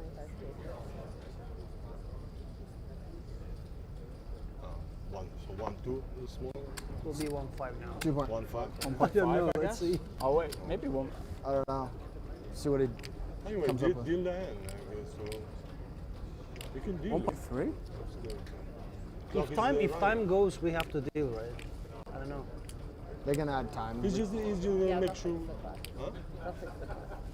They stopped the clock? They didn't. We just add a minute to it. It's going. What's going on then? He's freestyling it. They're questioning what the next blind level is. What? We weren't dealing when you were doing that. He's butchered it. What is it? 2.6 million big blind. Well, it has to be 2.5. No, It's not gonna it can't be be 2.6. 2.6. It's not possible. So it'll be small one's 1.3. I guess, yeah. Not 1.5. I mean, you see different things at different venues. You know, sometimes you see 1 million small, 2.5 big. You see 1.5 small, 2.5 big. Some places do 1.3, 2.5. So we'll see what we get here. Figures out 20. All right, play continues. Looks like it is going to be 1.3 million for the small blind, 2.5 million for the big blind. So Hendrix now working on 4 big blinds. He's going to be in the big blind next hand. 5 big blinds over there for Babayev, who has a couple more hands to play.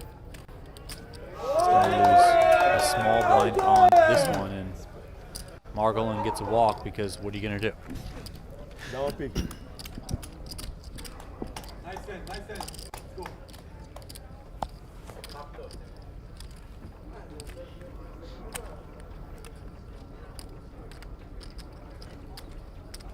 Hendrix on 4 big blinds, paying half of his stack here to the blinds and ante. This might once again be one of those spots where even the worst of it will end up in there as Babayev finds 2 kings on the button. He's sitting on only 11 million, so these stacks are now all of a sudden very close. Margolin and Hendrix both are expecting Babayev to shove a lot here, given this current setup. He's got Hendrix cover too, and he knows that it's going to be very hard for him to fold. And there it is. Babayev moves all in. Margolin happy to get out of the way. Anything playable, and Hendrix will be in there. How much? Yeah, it's got you covered. Oh, it's 11 million. yeah, I know. I see what you're asking. No, you're fine. Yeah, that's fine.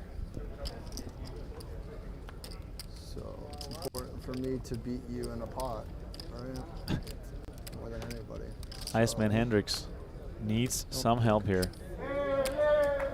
He does make the call, and he's going to find out the bad news. He is up against 2 kings.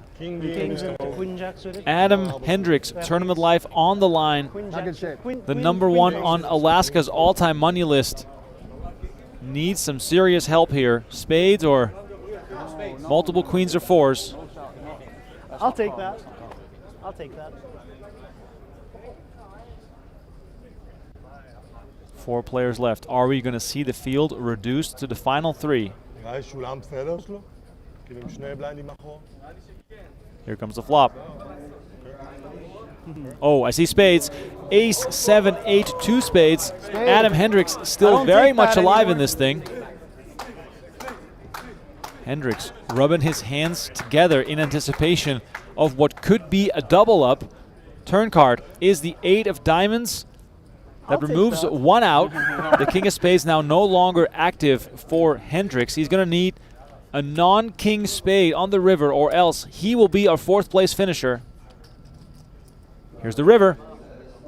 It is the ace of hearts, and that is it. Adam Hendrix eliminated in 4th place. He takes home $125,000 in this $800 deep stack event. Good showing by him. I'm sure there will be some mixed feelings, but at least he's got himself a nice payout, and we are down to the final 3, who are guaranteed $168,000. Timur Margolin still with an enormous chip lead. Allen and Babayev very close together in chips. The battle between those 2 is going to be very interesting to follow.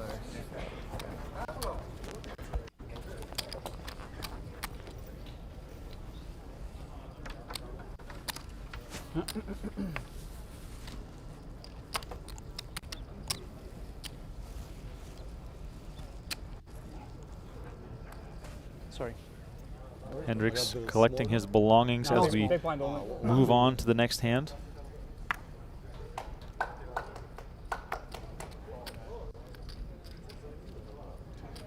Margolin again in a spot, Donnie, where he can apply all sorts of pressure with these two stacks being so close together. Oh, yes. 22.5 I have, and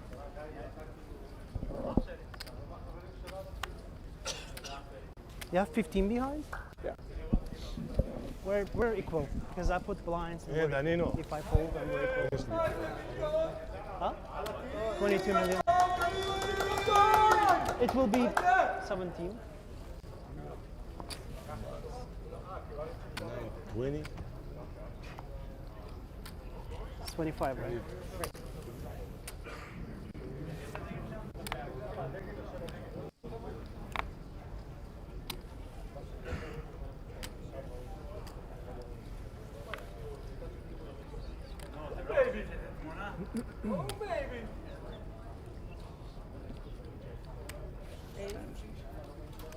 Ace king here for Margolin. Not that he needs it, but he's gonna have it.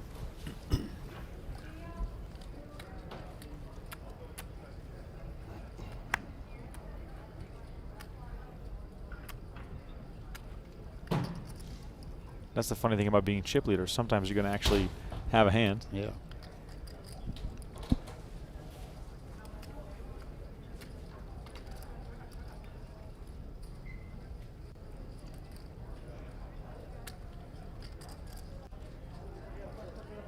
Babayev basically playing sort of a weird heads-up game versus Allen, as the pay jump between third and second is so significant that even just making it 2 heads up without any chance to win is so much better than trying to chip up right now. Sorry, one moment, guys. Yeah, I mean, there's $60,000 pay jump right now on the line.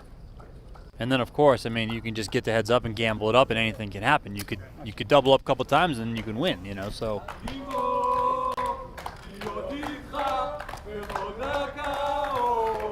Margolin 140. Babayev and Allen both below 20 million right now.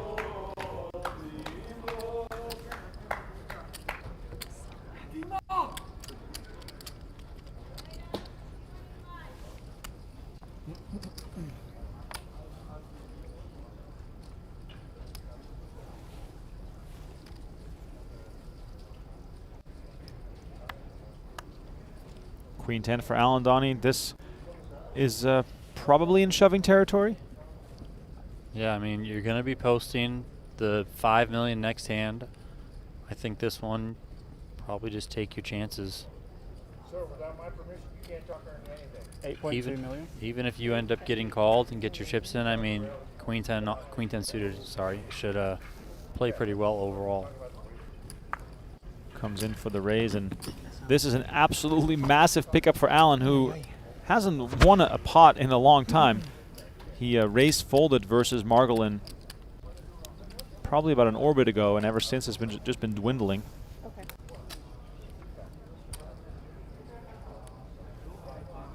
That's your big boy. Big blind, please. I was surprised why you have so much more. Yeah. What the hell?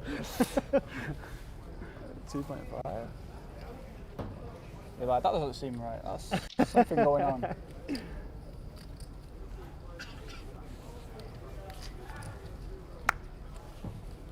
Such a weird tournament right now. It really is.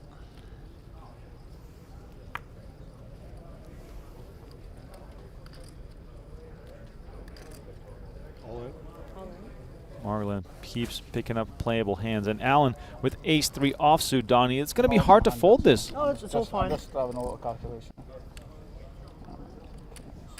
It is going to be hard to fold this. I mean, you know Margolin is shoving everything. You find an ace here. Is this the time you're going to take the stand?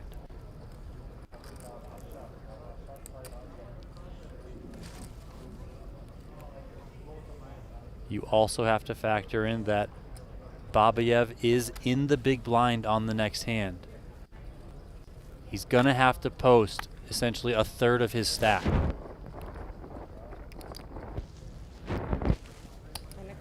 Wow, he does call it off. Here we go. All right, we have an all-in showdown here and a chance for Babayev to get down to heads-up play, which is the biggest narrative of this hand right now. Allen at risk with 37.9 million in the middle.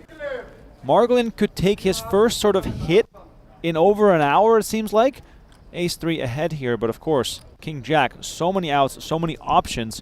This is going to be a very important showdown. Babayev did lay down a king. Remember that. All right, here comes the flop. It's 3-4 deuce, all hearts, and Allen has the ace of hearts.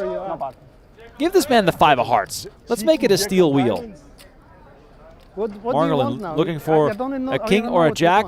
That's not a heart, and the king of clubs has already been folded, so looks very good for Allen here. Allen with a bit of support from the rail here. Turn is the 7 of hearts, and that is it. A double up for Allen, and play continues. And now things get serious, because if Allen moves all in now, it is no longer as automatic for Margolin.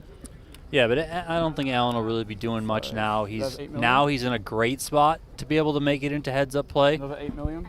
Certainly risky to put your chips in there with the ace-3, knowing what was coming next in the big blind for Babayev, but he does it. Fortune favors the bold, and now he's in a great spot to reach the final 2. He's just got to fade Babayev getting ahead of him, so we'll see what happens now. Babayev was 16.2 million, and remember, 5 million of that is going to be going in on the next hand no matter what. He's going to have to post 2.5 for the big blind ante. He's going to have to post 2.5 for the big blind. That is 17.6. Going solo? You can count it. He was all in for 17.6, contrary to what the graphic showed earlier. We have adjusted.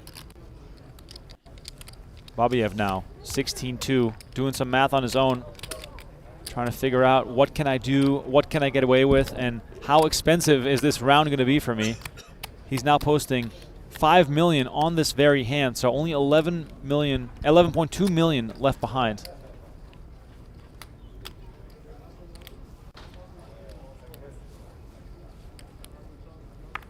On 1.3, right? Margolin for the very first time needing to be a little more cautious, and you can tell by the way he looked at his cards that he thought to himself, oh wait, actually I can't just go all in automatically anymore.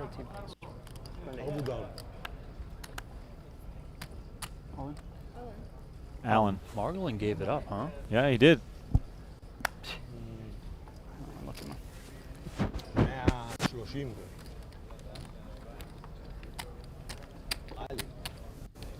Babayev puts the 9 deuce off in the muck, so he's down to just over 11 million now.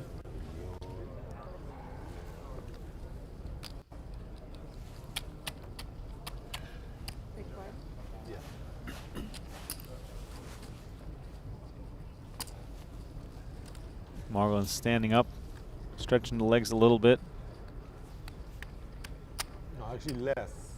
It was like 120, 15, 20.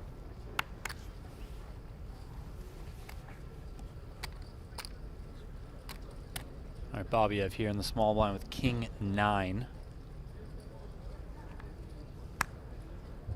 It's about 4.5 bigs, and there it is, all in. How much is it?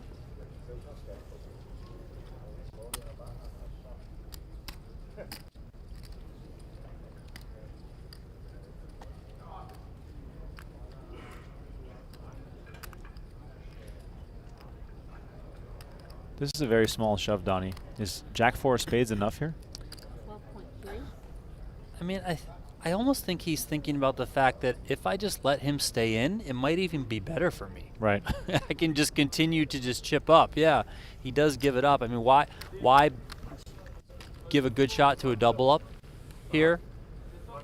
I can just keep applying pressure, and if I do make it to heads up play against Allen, you know, hopefully I just have as wide of a gap as possible. 41, so okay, good. And you play like 120? A little bit less, yeah. Something Okay. like, Big blind, please. Thank you. I had, I think, a bit under 120 in the start of Under that. blind? 2.5? Yeah. Alan must be feeling really comfortable here, sitting on 17 bigs. Actually, no, you're right. 121, 122.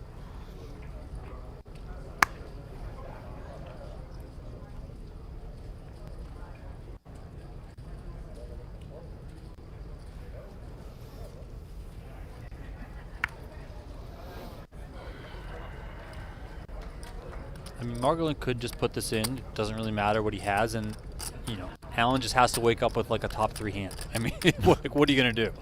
So true. That is so true. And Margolin, as we've seen from his play earlier at this final table, is fully aware of that situation.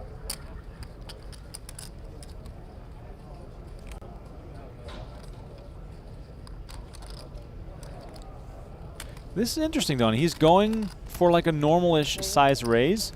To me, that is sort of opening himself up to having to fold to a shove.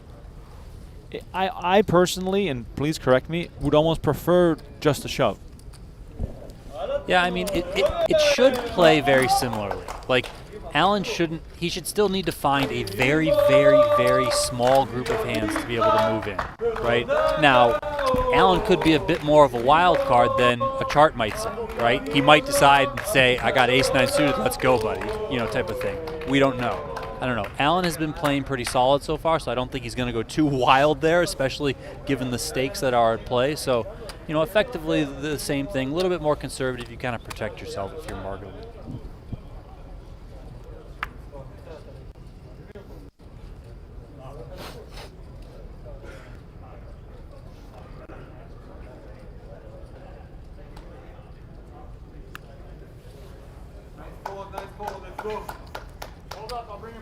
Margolin stepping aside here for a potential clash between Alan and Babayev. And look at this, the most expensive walk that Babayev will possibly ever get. This is massive, Donnie. It is very massive. Babayev staying alive in this battle, still 3-handed here.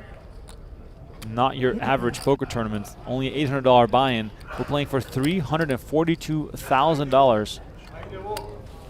Tomorrow, by the way, if you're curious, on PokerGo.com, the 50K high roller, or I guess super high roller, $2 million up top. We're playing down to a final table, and then we're going to go live on PokerGo.com. It's going to be one heck of a battle to watch that play out for $2 million. Our biggest first prize of the WSOP to date in 2024. Tomorrow on the call, Jeff and Brent doing the commentary on that 50K high roller. Donnie, last I checked with you, Negreanu was still in the mix. Yeah, I think he's a little bit more on the shorter side of things, but last I knew, he was out there still battling.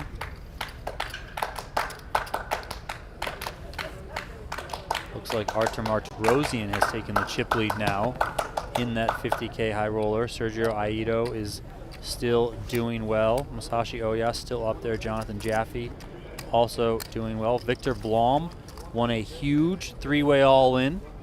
He's now one of the big stacks. And don't look now, Remko, but the defending champ, Leon Sturm, wow, is in the top, 5 to 6 chip counts. Lucky Leon in the mix again. You always have these problems. Margolin with a monster in the small blind, ace-queen offsuit.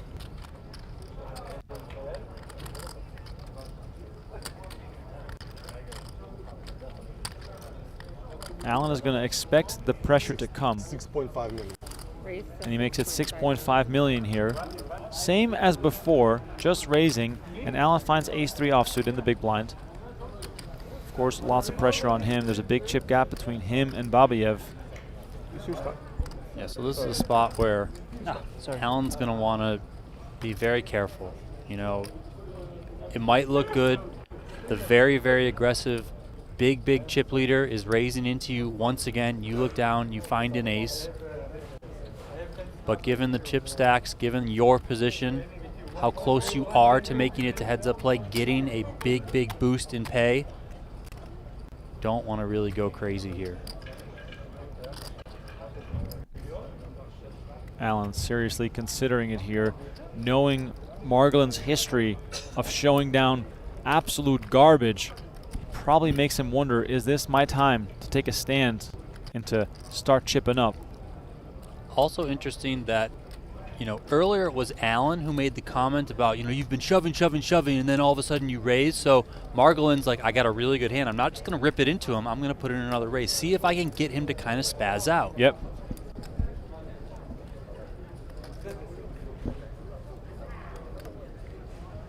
Margolin trying to hide under that hat as much as he can. He would love a shove here from Alan.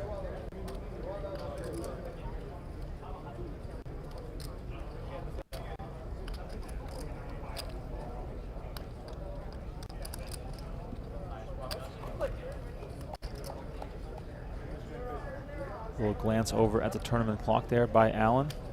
We're playing 1.3, 2.5 million blinds. Babayev probably thinking to himself, I'm fine if you guys go all in. I'm totally fine with that. Of course. Oh, and he moves all in. No. What a misstep from Alan. Of course, he could not have known that this time around Margolin was indeed serious. We have ace-queen versus ace-3, and we're a clean run-out away from being heads-up in this event. And look at this. Babayev probably about to do cartwheels through the horseshoe with a $60,000 pay jump on the line. And Michael Allen at risk here with ace-3 versus the far superior ace-queen. We're going to see 5, and Allen is going to need some help here. Here comes the flop. Jack in the window. 8-8 behind it. Chop outs now all of a sudden emerging from the depths here. Allen looking for a 3 for the double, but he would be totally happy, maybe just as happy, if a jack showed up. Turn card is the 10 of hearts. More outs for the chop. A jack or a 10 would chop this. A 3 would give Allen the double up. Can Mike the strike survive? The river is the 6 of diamonds, and he does not survive. A fist bump for his friend on the rail. Handshakes all around here. Good game to Michael Allen, who still collects a hefty payout of $168,000. And look at Babayev, the happiest man in the building right now. He is so short, but he is still in. A little reminder here that Octopi Poker wants to send you to the Poker Masters. PokerGo.com/WinMasters. That is your way to enter our free social media giveaway. We're about to dive into Heads Up Play, but while we are waiting, please, PokerGo.com/WinMasters. And we might see you, myself and Donnie will be there at the 2024 Poker Masters, courtesy of Octopi Poker. And there it is. We are at Heads Up. A little fast forward to the Heads Up battle. And Donnie, with 156 million versus 16 million, what chances do you give Babayev here? Have like 150. I mean, this is 5%. I'm sorry. I mean, it's Margolin. She's been a steamroller. What? I mean, what? How are you going to beat this guy? Sounds good. Yeah. Unbelievable. Bracelet, by the way, on the table. Margolin already has 2 of those. So this would be pretty epic if he adds a 3rd. There's not too many players that have 3 World Series of Poker bracelets. But we had 2.5 before, right? Yeah, it's 5 minutes. We still got. So it's 25 and 25, right?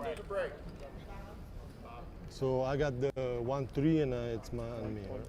In the history of poker, there are 137 players that have 3 or more bracelets. 17. Timur Margolin could add his name to that list. Right now, he is tied with players such as Daniel Weinman, Fedor Holtz, Espen Jorstad, Greg Merson, John Reisner, Ben Lamb. He could move up to 3 if he closes this one out. And of course, odds are in his favor given his massive chip lead. But hey, Donnie, we've seen crazier things happen. We've definitely seen some crazier things happen.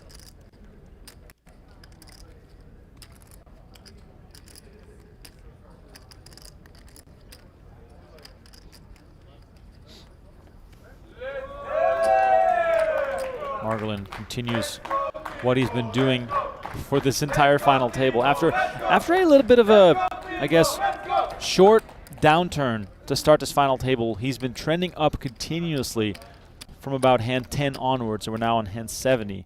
Timur Margolin, 62 big blinds versus Babayev with only 6 big blinds. Oh, yeah.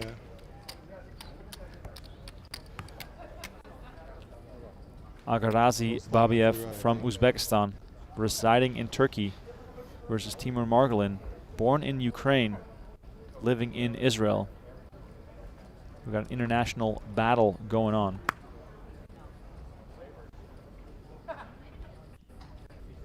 If you're Babayev here, you're just looking for a good spot here. Just some fun facts here. If Margolin manages to win his 3rd bracelet, he'll be tied with the likes of Antonio Esfandiari, Justin Bonomo, Joe McKeon, Chance Cornes, Doug Polk, Paul Volpe, and I can keep going for a while. It's all big names in that 3 bracelet territory. Check. Asi Moshe from Israel has 4, so as far as a fellow countryman goes, he still has a way to go to get up there. Eliel Ezra on 5, but still, check. He is climbing up the ranks. Margolin flopping a pair of jacks.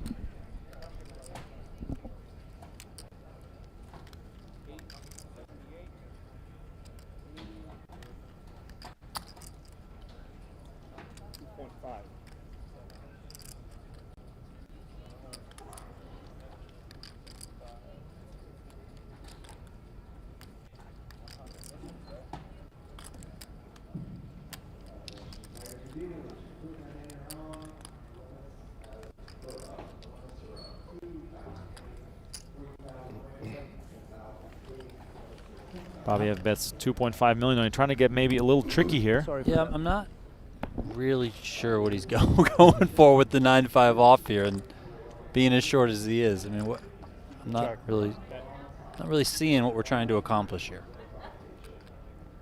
Margolin with a pair of jacks has a lock on this hand. 12.5 million in the middle. Babayev cannot afford himself any missteps, and yet he finds himself in this position. Donnie, how can he find a way out here? Margolin is just going to take this to showdown. Yeah, there is really no. I mean, maybe you can put it in and get a fold, but I mean, you're just so short.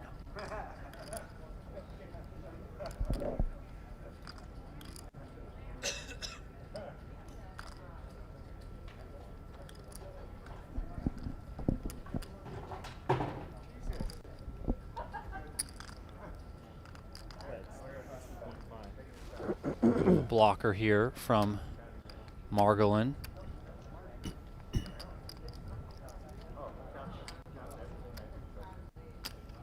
It would have been pretty galaxy brain to rip there. I mean, because if you don't think Margolin has an ace, I mean, how can he call you? Like, you just have to have it. Damn. I mean, mission impossible, so it seems.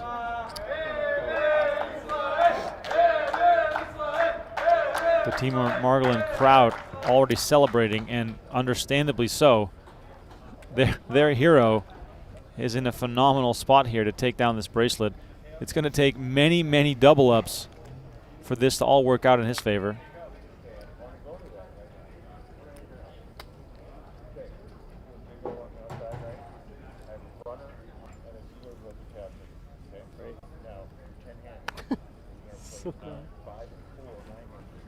Margolin, of course, is going to keep applying the pressure, and Babayev has 9-3 offsuit.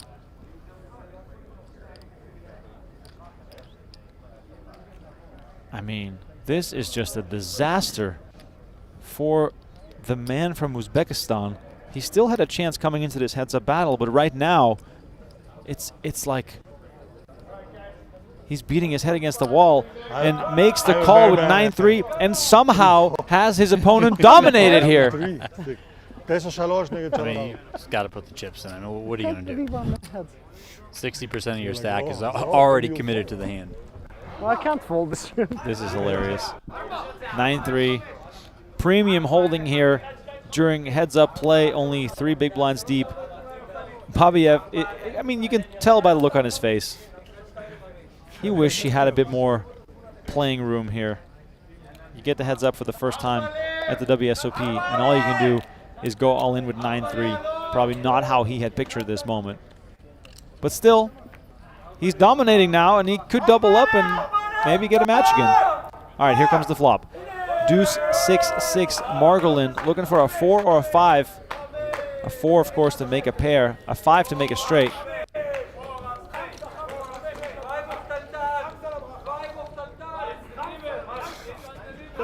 The Margolin rail calling for cards here. 10 of clubs on the turn.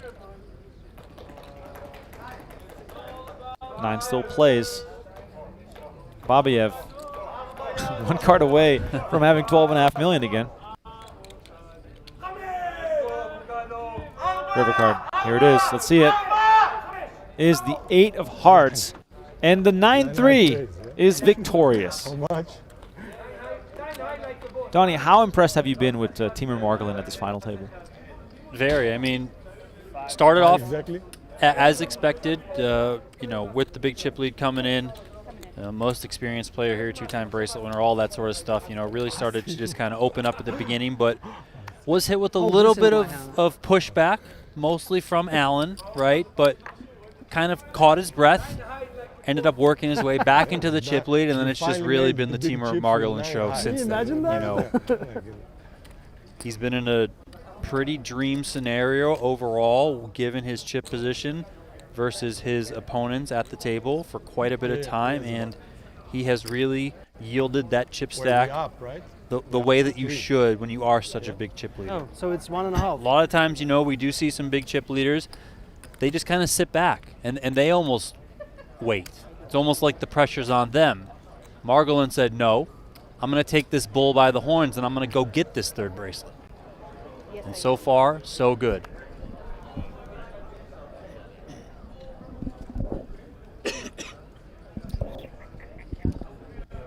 Action here on Babayev. Picks up a really great hand, 2 8s. All right, maybe this is the start of a little bit of a comeback here. Pocket 8s on the button.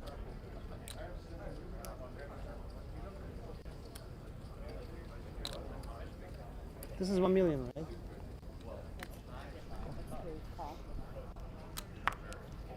How much more do you have? 12.5 at the 12 start. behind, right?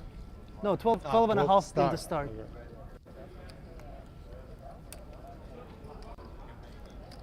Obviously, he's praying that Margolin rips it in on him here, but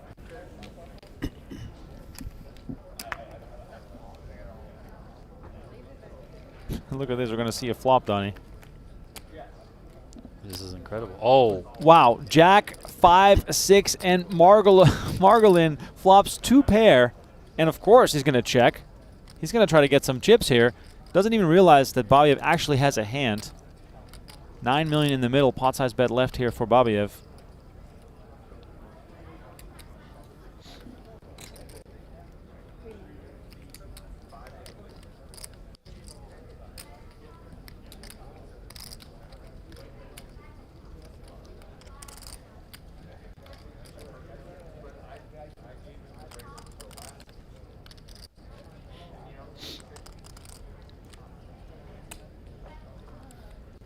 no real reason for Margolin to raise here. He has such a good hand. You just want to keep everything in from your opponent and just, you know, hope that he just continues to put chips in the pot here. Check. Margolin continuing to hope that Babayev is going to do the betting for him. 15 million in the middle, only 6.5 million left. Babayev has 5% to still win this, and of course we know that an 8 is the only card that can save him.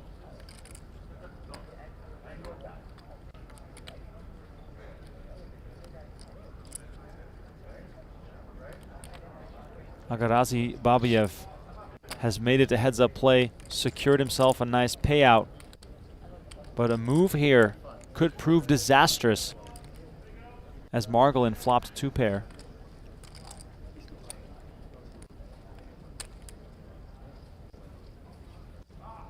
I would lean to just, as this is played, check this back here.